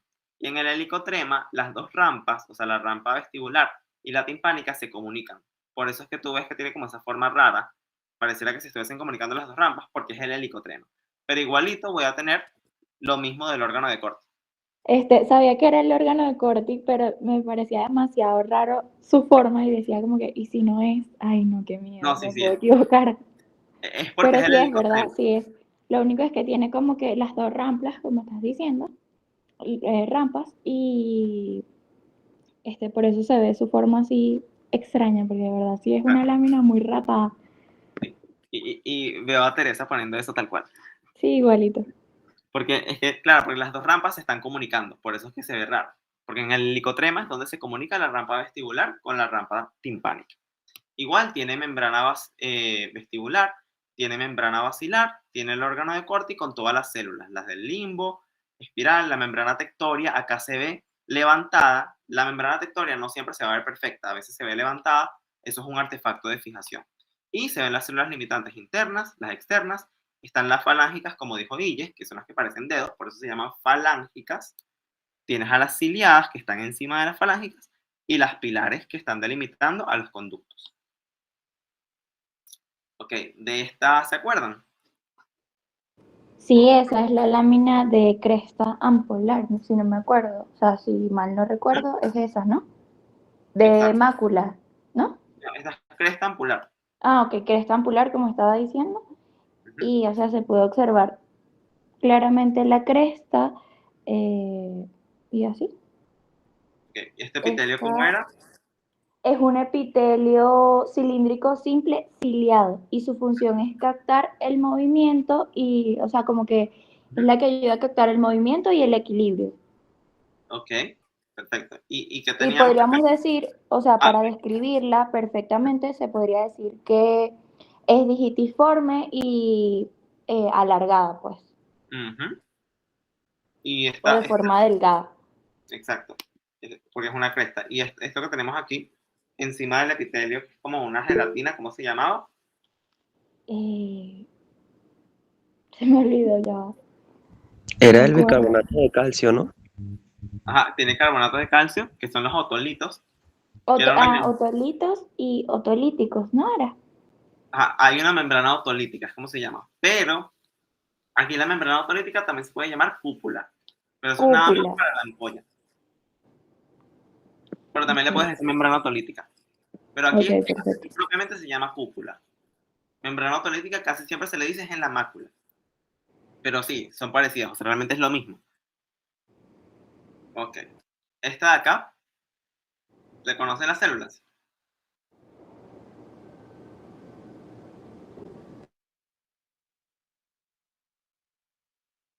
Recuerden que había una membrana que tenía un epitelio plano, simple, que era doble, que era la vestibular.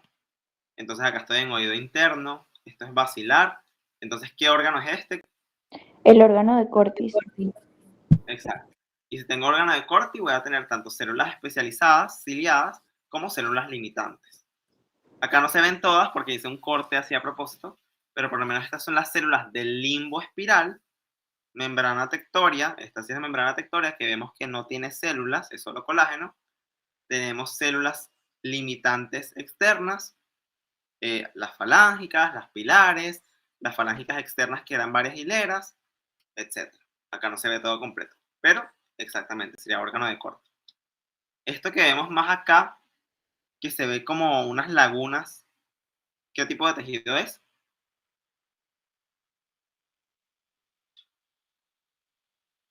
Es un tejido que las células se disponen en lagunas, que había dos tipos. Ese sería un tejido. Ay, no Ajá. sería. Ya, la célula. Acuérdate que teníamos o cartílago o hueso, que eran los únicos tipos de tejidos que tenían lagunas. ¿Cuál de los dos sería si estoy en oído interno? Eso sería hueso, entonces. Exacto, hueso, tal cual. Esto se llama espina ósea, la que yo les comentaba de la espina ósea, que venía de la columela, que es esto que tengo al centro. Y hay más cosas que vamos a irlas viendo un poquito. Esto que veo acá Pericondrio no tendría pericondrio y se disponen en, o sea, como que las lagunas, como que forman los condrocitos, algo así.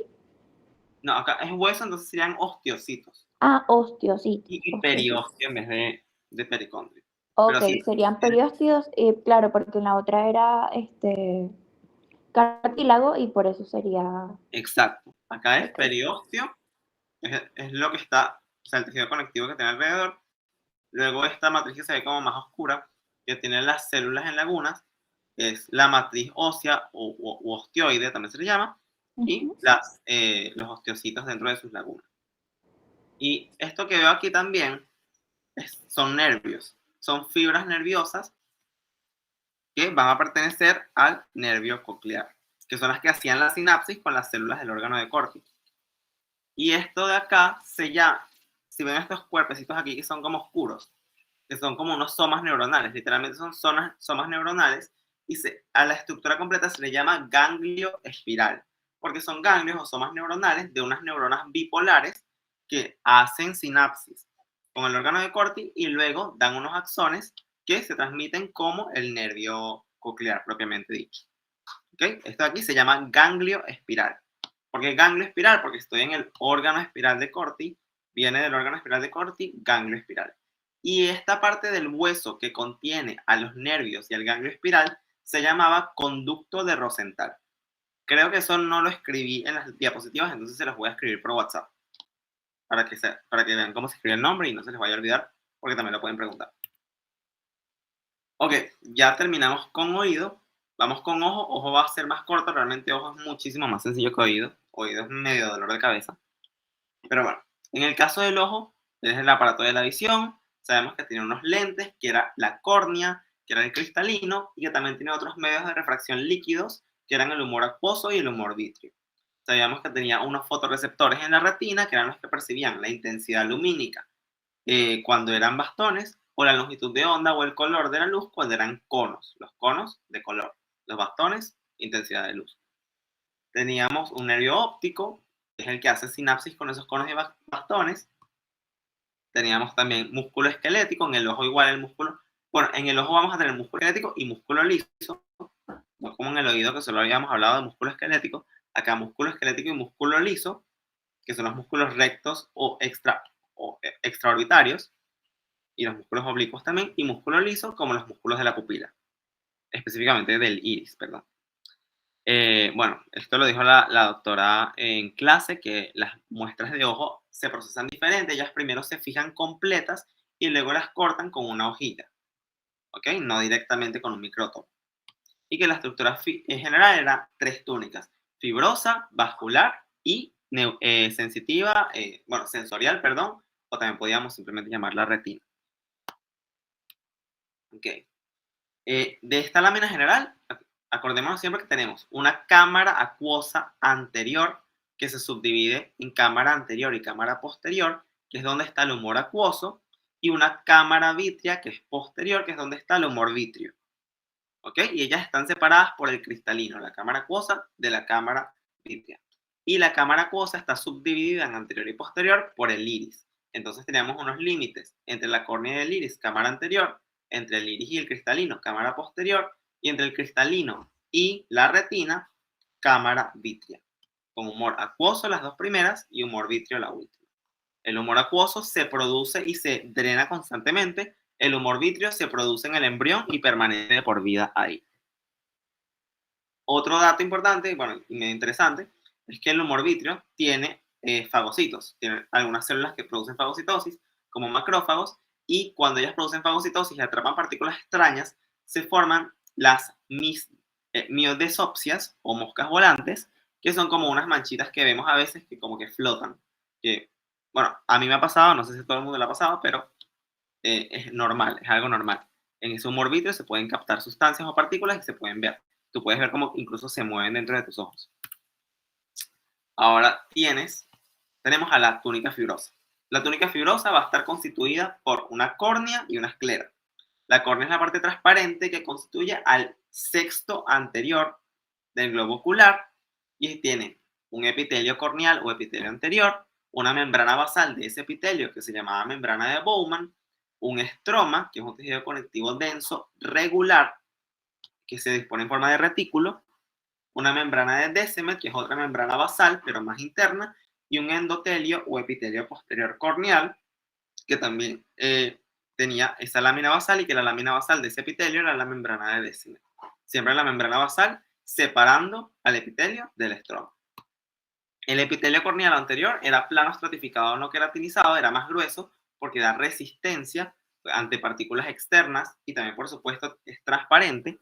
No es tampoco tan grueso como la piel, ni es queratinizado porque él es transparente. Y teníamos el endotelio corneal, que en cambio era plano porque él no tenía función estructural, sino principalmente su función es secretar iones como sodio y potasio, o a mantener el intercambio entre ellos, para así mantener el humor acuoso con una concentración normal de electrolitos, para mantener la nutrición de la córnea. ¿Okay? Y el estroma, que era un conectivo denso regular, que tenía una forma reticular y que formaba colágeno tipo 1 y colágeno tipo 4. Y por supuesto también tiene fibroblastos, como siempre va a haber en un tejido conectivo. La función de la córnea es de refracción y es transparente en todas sus capas. Esto que vemos acá serían entonces las capas de la córnea, con el epitelio corneal plano estratificado, la membrana basal o lámina basal. Recordemos que eso es algo que se ve mejor en electrónica o cuando hacemos un PAS. Esto es HE, por ende no se ve muy bien, pero esta parte que no tiene células, que es completamente acelular, es la membrana de Bowman. Luego tenemos al estroma y finalmente tenemos a la membrana de Descemet, también acelular, que es más gruesa que la membrana de Bowman. Y luego tenemos al endotelio corneal, que era plano simple. Y como una patología que suele afectar a la córnea es la queratitis. Queratitis viene de córnea. Casi siempre que vean querato viene de córnea, como queratocono también, eso también tiene que ver con córnea. Y que puede ser por infecciones, por uso de lentes de contacto, etc. Básicamente se irrita la córnea, la irritación alcanza la córnea y se produce una neovascularización, que es que en ese estroma van a empezar a aparecer vasos sanguíneos. ¿Por qué? Porque en la córnea originalmente no hay vasos sanguíneos, porque ya tiene que ser transparente. Es un tejido, de hecho el tejido conectivo de la córnea es un tejido conectivo avascular, eso hay que especificar. El estroma es un tejido conectivo denso, regular, en forma de retículo, que es avascular. Porque si fuese vascular, no sería transparente. Pero cuando hay inflamaciones, puede vascularizarse y eso puede afectar la agudeza visual de la gente. Esta es la lámina histológica de la queratitis. Si vemos la diferencia, primero se produjo una ulceración, que es el desgaste del epitelio. Acá no hay epitelio en esta parte, solamente hay un estroma. Y segundo, hay zonas de infiltración de principalmente neutrófilos en este caso. De hecho, los atlas de patología dicen que aquí no hay linfocitos, pero es un infiltrado inflamatorio en el estroma. Y hay zonas muy eosinófilas donde hay necrosis o muerte tisular. Bueno, y por supuesto también debería haberse neovascularización. En este caso yo no logré identificarlo, pero también hay neovascularización. Teóricamente es así. La siguiente es la esclera. En este caso ya sí es vascularizada, diferente sea de la córnea, y se une con la córnea en un limbo esclerocorneal. Limbo viene de límite, es una transición. Ella cubre los 5 sextos posteriores del globo ocular y solamente tiene epitelio en la parte más anterior. La esclera no tiene epitelio en toda su extensión, solamente en la parte anterior que da con la conjuntiva vulvar. Ella no es transparente porque tiene vasos sanguíneos y tiene un epitelio anterior, como dijimos, en la parte anterior, que también es estratificado, plano estratificado no queratinizado, solo que este epitelio tiene células caliciformes, por lo que es epitelio plano estratificado no queratinizado con células caliciformes que secretan moco para lubricar y forma parte de lo que se llama la conjuntiva vulvar. Esa conjuntiva vulvar es la que se inflama cuando hay conjuntivitis. Y esta conjuntiva vulvar viene tanto del epitelio como de la sustancia propia o tejido conectivo laxo, que tiene debajo y que tiene vasos sanguíneos, junto con el epitelio interno del párpado. Tanto párpado como esclera con su epitelio y el tejido conectivo laxo forman a la conjuntiva. Tiene además un estroma, que también es igual al estroma de la córnea, también es un tejido conectivo denso regular. Y también va a haber, bueno, ya lo vamos a ver en la lámina, pero también va a haber por encima de la esclera una epiesclera que es de tejido conectivo laxo, y ella va a tener más que todo tejido adiposo y hace como una cápsula alrededor del globo ocular. Y también hay músculo en esa epiesclera y esa episclera tiene en el músculo, que es músculo esquelético, los músculos rectos y oblicuos del ojo, alrededor un tejido conectivo denso que se llama cápsula de Tenon, que realmente no es algo que se vea mucho en la lámina, pero sí se describe. Acá vemos la esclera, esto es párpado, esto es esclera, la parte anterior de la esclera tiene su epitelio, y de hecho una confusión que bastante, de hecho me han preguntado, ¿por qué ese epitelio aquí pareciera ser cilíndrico? Realmente el epitelio no es cilíndrico, es un epitelio plano estratificado, pero como tiene células caliciformes, las células caliciformes le dan ese aspecto que parece ser cilíndrico, pero realmente no es así. Y sabemos que tiene células caliciformes porque son de aspecto vacuolado, porque no se tiñen en hematoxilina y eosina por su contenido. ¿Okay? Luego vamos a tener abajo un tejido conectivo laxo, que tiene, aquí veo las luces de algunos vasos sanguíneos, es vascularizado, por supuesto. Voy a tener un estroma denso, un tejido conectivo denso, y más abajo de todo hay una lámina que se llama lámina supracoroidea o lámina fusca, que la separa de la coroides.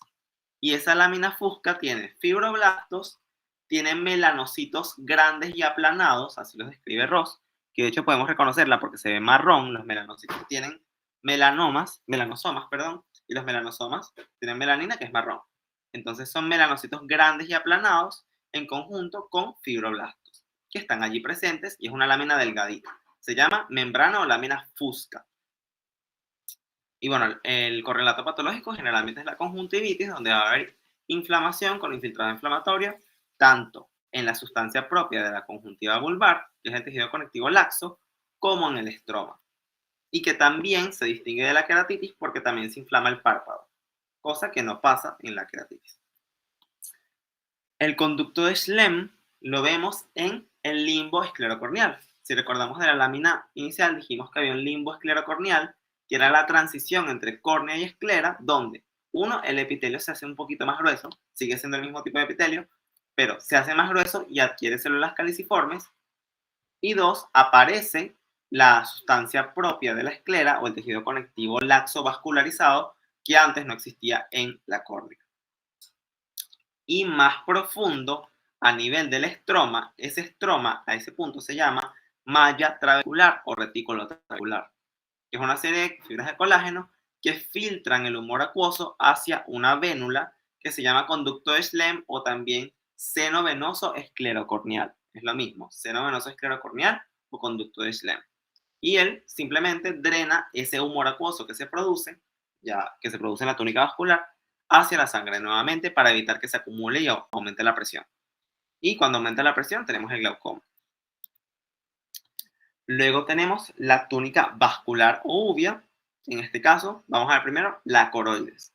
La coroides es la parte más posterior de esa uvea o túnica vascular, específicamente los 2/3 posteriores. Y va a estar constituida por una capa coriocapilar o corocapilar, que va a tener vasos sanguíneos, es un tejido conectivo laxo con vasos sanguíneos capilares de la coroides, o capilares epicoroideos también los llaman. Y también hay vasos linfáticos que se llaman espacios linfáticos epicoroideos. Realmente aquí solo se ven capilares, no se ven vasos linfáticos porque, como sabemos, ellos tienen una luz sucia y aquí no los veo. Pero ellos también están presentes teóricamente. Y vemos estas células oscuras que son melanocitos. Estos melanocitos vienen de la lámina fusca de la esclera y ellos invaden a la capa corocapilar de la coroides y por eso también están presentes y la hacen ser pigmentada. Adicionalmente, tenemos un epitelio de la coroides, un epitelio plano de la coroides, y ese epitelio plano está separado de la retina por una membrana basal llamada membrana de Bruch. Membrana de Bruch, que está aquí. Se pronuncia Bruch, en realidad. También la llaman lámina vitrea. Lámina vitrea o membrana de Bruch, que es una membrana basal, es paz positiva y me separa a la coroides de la retina. Y esa membrana de Bruch, lo dice así Ross, no tengo lámina de eso porque realmente lo dice teórico y ya, pero lo pueden preguntar, tiene 5 capas. Tiene la lámina basal de las células endoteliales de la capa corocapilar que vimos aquí. Va a tener luego fibras de colágeno, fibras elásticas, fibras de colágeno otra vez y finalmente la lámina basal del epitelio pigmentario de la retina, que es este que vemos aquí de color marrón. Y de esa manera tenemos constitutiva una membrana de Bruch o lámina vitrea. En la túnica vascular luego vamos a continuar con un cuerpo ciliar. El cuerpo ciliar es un engrosamiento anterior de la coroides, en el tercio anterior de la túnica vascular. Él es muy vascularizado, hay capilares en su tejido conectivo que se llaman capilares ciliares y básicamente se constituye superficialmente por dos epitelios cilíndricos simples, uno pigmentado externo y uno no pigmentado interno, que realmente pertenecen a la retina.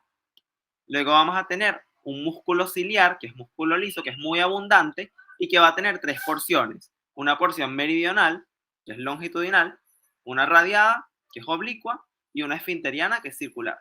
Eso es teórico porque realmente no se ve. Eso realmente no se distingue. Pero tiene tres porciones, que son estas que tenemos acá, y es músculo liso. Y se encarga de darle tensión o liberar la tensión del cristalino para enfocar la vista a la distancia. Debajo de ese músculo ciliar hay un tejido conectivo laxo muy vascularizado que tiene a los capilares ciliares y además tenemos que de ese conectivo en la parte más anterior del cuerpo ciliar, que se llama corona ciliar, salen unas proyecciones digitiformes llamadas procesos ciliares. Y esos procesos ciliares tienen también capilares, por supuesto, y esos capilares constituyen una barrera hematoacuosa, porque ellos son los que drenan o hacen un filtrado de sangre para producir a partir del suero sanguíneo el humor acuoso. ¿Okay? Y de la parte más posterior del cuerpo ciliar, que se llama el orbículo del cuerpo ciliar, tenemos que salen unas fibras de colágeno que se llaman fibras zonulares que sostienen al cristalino. Vamos a verlo por aquí. Ok, esta sería el cuerpo ciliar, engrosamiento de la coroides. Todo esto es músculo liso, tiene el epitelio no pigmentado interno y pigmentario externo. Interno siempre va a ser porque da con la cámara vítrea. Y externo es porque no da con la cámara vítrea. El pigmentario es externo, tengo luego músculo liso y también tengo un tejido conectivo laxo con capilares que van a ser capilares ciliares, que son la barrera hematoacuosa. Y esto que veo aquí es un proceso ciliar. A mí, una pregunta. Dijiste Dime. que lo interno y lo externo. ¿Lo puedes volver a repetir, porfis? Sí, porque eso es bastante confuso con el ojo. Todo lo que es interno está en contacto con el humor vítreo. O sea, si el humor vítreo lo tenemos aquí, esto es interno. Y todo lo que está más lejos del humor vítreo es externo. Entonces el epitelio interno es el que es, perdón, no pigmentado, es el interno, vemos que es este de aquí que se ve rosado, y el epitelio pigmentario es el externo, que se ve marrón, que no está en contacto con el humor vítreo, y por eso es externo. Ok, y lo que les estaba explicando ahora sí, gracias, Ami. Perfecto, tranquila. Y lo que estábamos viendo ahorita, lo de los capilares ciliares que formaban a la barrera hematoacuosa, porque ellos son los que forman al humor acuoso que luego era drenado en el conducto de Schlemm. Todo eso es un sistema. Bueno, y las fibras zonulares son estas pequeñas fibras que vemos por aquí, que son de colágeno, que parten del cuerpo ciliar, de su parte más posterior, y van al cristalino, que es toda esta masa eosinófila que realmente es bastante fácil de reconocer. Y la túnica vascular también tiene al iris, que el iris es la parte más anterior de todo, es una extensión de la coroides, y ella tiene un epitelio anterior plano simple, un tejido conectivo laxo, estroma o sustancia propia, tiene músculo liso, que constituye un diafragma contráctil, que tiene un constrictor de la pupila y un dilatador de la pupila, y el constrictor es anterior, mientras que el dilatador es posterior, y tengo un epitelio posterior, que es un epitelio pigmentado, que en la misma imagen podemos verlo. Esto sería anterior, un epitelio plano simple, que realmente no se aprecia tanto en todas las láminas, pero siempre va a haber un epitelio. Y cuando tú ves que es delgado, es plano simple. Luego tengo un tejido conectivo laxo, que va a tener vasos sanguíneos, va a haber músculo, en esta lámina no se ve tanto el músculo, tengo otra donde sí se ve, y posterior tengo un epitelio pigmentario, que es más bien cúbico, como vemos acá. Y eso sería el iris. Y para finalizar con la descripción de las capas, tenemos a la retina. En el caso de la retina, sabemos que es la capa posterior y más interna del ojo, y ella es la fotorreceptora, es pigmentada y tiene 10 capas. Esas 10 capas las tengo en esta diapositiva, pero se las voy a explicar mejor con la lámina porque viéndolas es como se entiende. Pero sí les voy a mencionar que hay unas células que se llaman células de Müller, que son células de sostén o células gliales, tipo neuroglía, que son parte del epitelio y que ocupan todas las capas. Es decir, el único tipo de célula de la retina que ocupa las 10 capas completas son las células de Müller. ¿Okay? Se sabe que están ahí teóricamente, pero realmente en microscopía óptica no se ven. Acá tenemos todas las capas de la retina. Vamos a empezar por esta línea oscura negra que tenemos acá, que es el epitelio pigmentario de la retina, que es la parte más externa de la retina y que tiene función de absorber luz para evitar que se disperse y que así se concentre mejor solo sobre los fotorreceptores. Luego tenemos la siguiente capa, que va a ser la capa de conos y bastones. La veo aquí como una serie de fibras paralelas. Son conos y bastones y ellos se van a encargar de percibir lo que es la luz, tanto el color como los conos, y los bastones que van a percibir la intensidad de luz, siendo los bastones mucho más abundantes que los conos. Vamos a tener luego una capa nuclear externa, que es donde vemos esta alta basofilia, y esta capa nuclear externa tiene los núcleos de los conos y bastones, y tiene también los núcleos de las células de Müller, que sabemos que están en todas las capas. Tenemos luego una capa plexiforme externa. Plexiforme, acuérdense, histológicamente siempre se va a referir a una capa donde hay anastomosis. Sinapsis, perdón. Enseñé anatomía. Okay, hay sinapsis. Es una capa plexiforme porque hay sinapsis. Específicamente entre los conos y bastones con las neuronas bipolares de la siguiente capa. Luego tengo una capa nuclear interna, donde tengo los núcleos de todas esas neuronas bipolares en sinapsis, y también tengo núcleos de otras neuronas llamadas horizontales. Esas horizontales hacen sinapsis también con los conos y bastones y con las bipolares. Y básicamente se encargan de modular la actividad de las neuronas bipolares. Pero las principales son las neuronas bipolares.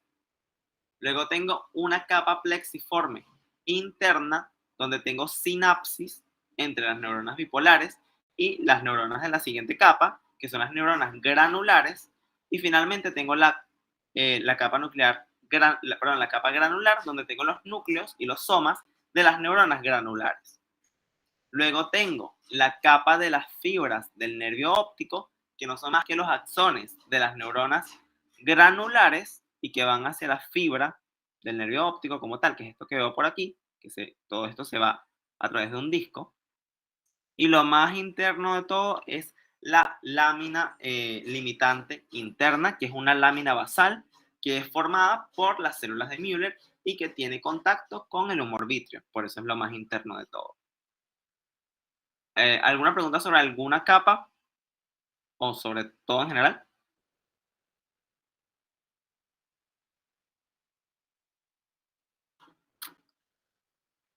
Ok, creo que no. Continuamos entonces. Perfecto. Vamos con la siguiente. Esto es un corte longitudinal del nervio óptico. En este caso vemos o reconocemos que es nervio óptico porque tiene un neuropilo, se ve como muy filamentoso, ¿ok? El fondo, y tiene células de Schwann, porque el nervio óptico es mielinizado y bueno, hay células de Schwann que van a estar mielinizando estas prolongaciones. Y bueno, por supuesto vamos a tener también perineurio. El endoneurio no es que se vea, pero perineurio sí, podemos verlo por las fibras de colágeno del tejido conectivo que tienen alrededor los fascículos del nervio óptico. Y esta lámina que tenemos acá es una lámina patológica que le había puesto antes, pero si me paso a mostrárselas, que es el melanoma uveal. El melanoma uveal es un tumor maligno que ocurre en la túnica vascular o uvea del ojo. Básicamente aparece de la coroides en su capa corocapilar, incluso también de los cuerpos ciliares o hasta del iris, puede aparecer en cualquiera de ellos, y se caracteriza por una hiperplasia, un incremento de las células llamadas melanocitos.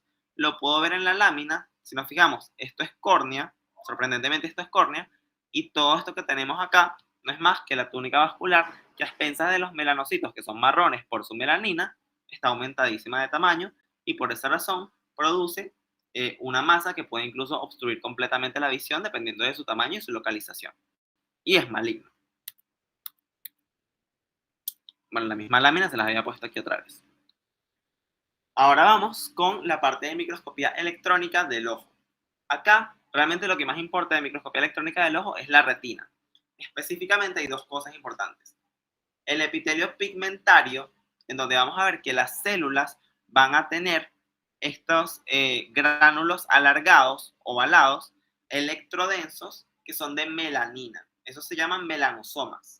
Y los melanosomas siempre van a ser así como alargados. Y están en el epitelio pigmentario de la retina, que es la capa más externa de ella. Y tenemos también a la capa de los conos y bastones, donde sabíamos que los conos y bastones se organizan en un segmento externo y un segmento interno. El segmento externo tiene forma de discos, son como varios discos superpuestos uno detrás de otro en serie. Y estos discos son los que contienen a los pigmentos, rodopsina o iodopsina, que perciben la luz y la transforman en una señal o potencial electroquímico por cambios químicos que ocurren en esos pigmentos que no nos conciernen ahorita. Esta es una imagen un poquito más detallada de cono y bastón y cómo se distinguen. Esto fue explicado en clase y lo pueden preguntar. Básicamente es que el bastón en su segmento externo, que es donde tengo estos discos, los discos por cierto, no les dije, los discos son invaginaciones de la membrana celular del cono o el bastón. Y en su membrana, como tales, que contienen al pigmento.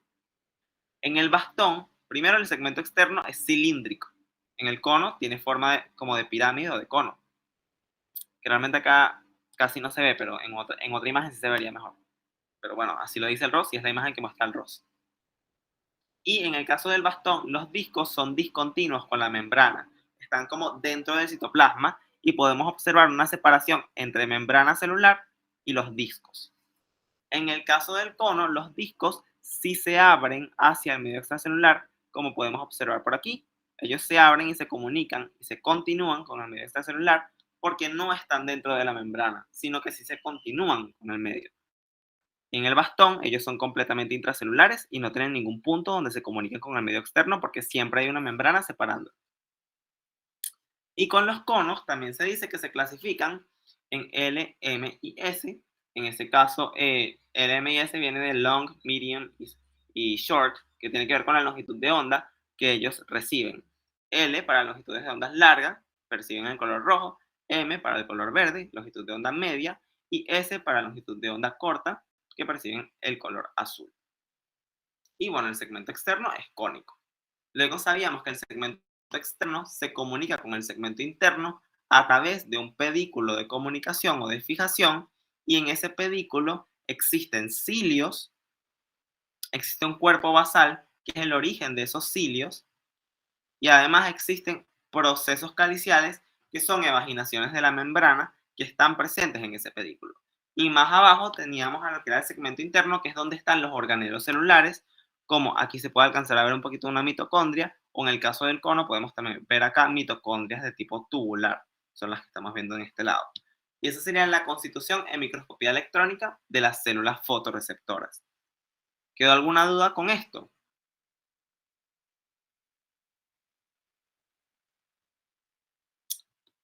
Ok. Todo bien. ¿Todo bien? Bueno, sí, importante acordarse, en el cono los discos se continúan con el medio externo. No se les vaya a olvidar eso se puede ver aquí. Ok, ya estamos llegando a las últimas láminas. Acá podemos ver en este caso un cristalino. El cristalino lo podemos reconocer. ¿Por qué? Primero, porque la mayor parte del cristalino no tiene células, es completamente acelular, no hay núcleos. Simplemente son fibras, llamadas fibras propias del cristalino, que embriológicamente vienen del ectodermo de unas células que pierden su núcleo, se vuelven alargadas y se convierten en fibras. Esa es toda la historia. Y es muy eosinófilo. Pero en la parte anterior solamente, no en la parte posterior, solo en la parte anterior, va a tener un epitelio cúbico simple que se llama epitelio subcapsular, y la membrana basal de ese epitelio cúbico simple es la cápsula del cristalino, que es acelular. Entonces, en la parte anterior del cristalino tengo cápsula, epitelio subcapsular y tengo a las fibras propias del cristalino. En la parte posterior solamente tengo fibras propias y ya, más nada. Y de esa manera se constituye histológicamente el cristalino. Es fácil de reconocer, como les dije, porque es muy eosinófilo, casi no tiene células y, bueno, se encuentra separando las dos cámaras del ojo, la cámara acuosa y la cámara vítrea. Entonces es bastante sencillo. Ahora, esto de aquí es una imagen nuevamente global del ojo. En este caso me gustaría hacerles una pregunta. Acá tenemos un ángulo. Este ángulo de acá es el ángulo iridocorneal. porque se forma entre la córnea y el iris, y acá teníamos al limbo esclerocorneal. Si acá teníamos al limbo esclerocorneal, ¿se acuerdan de qué teníamos en el estroma de ese limbo? Que había un conducto importante que se veía en ese punto y que siempre lo preguntan.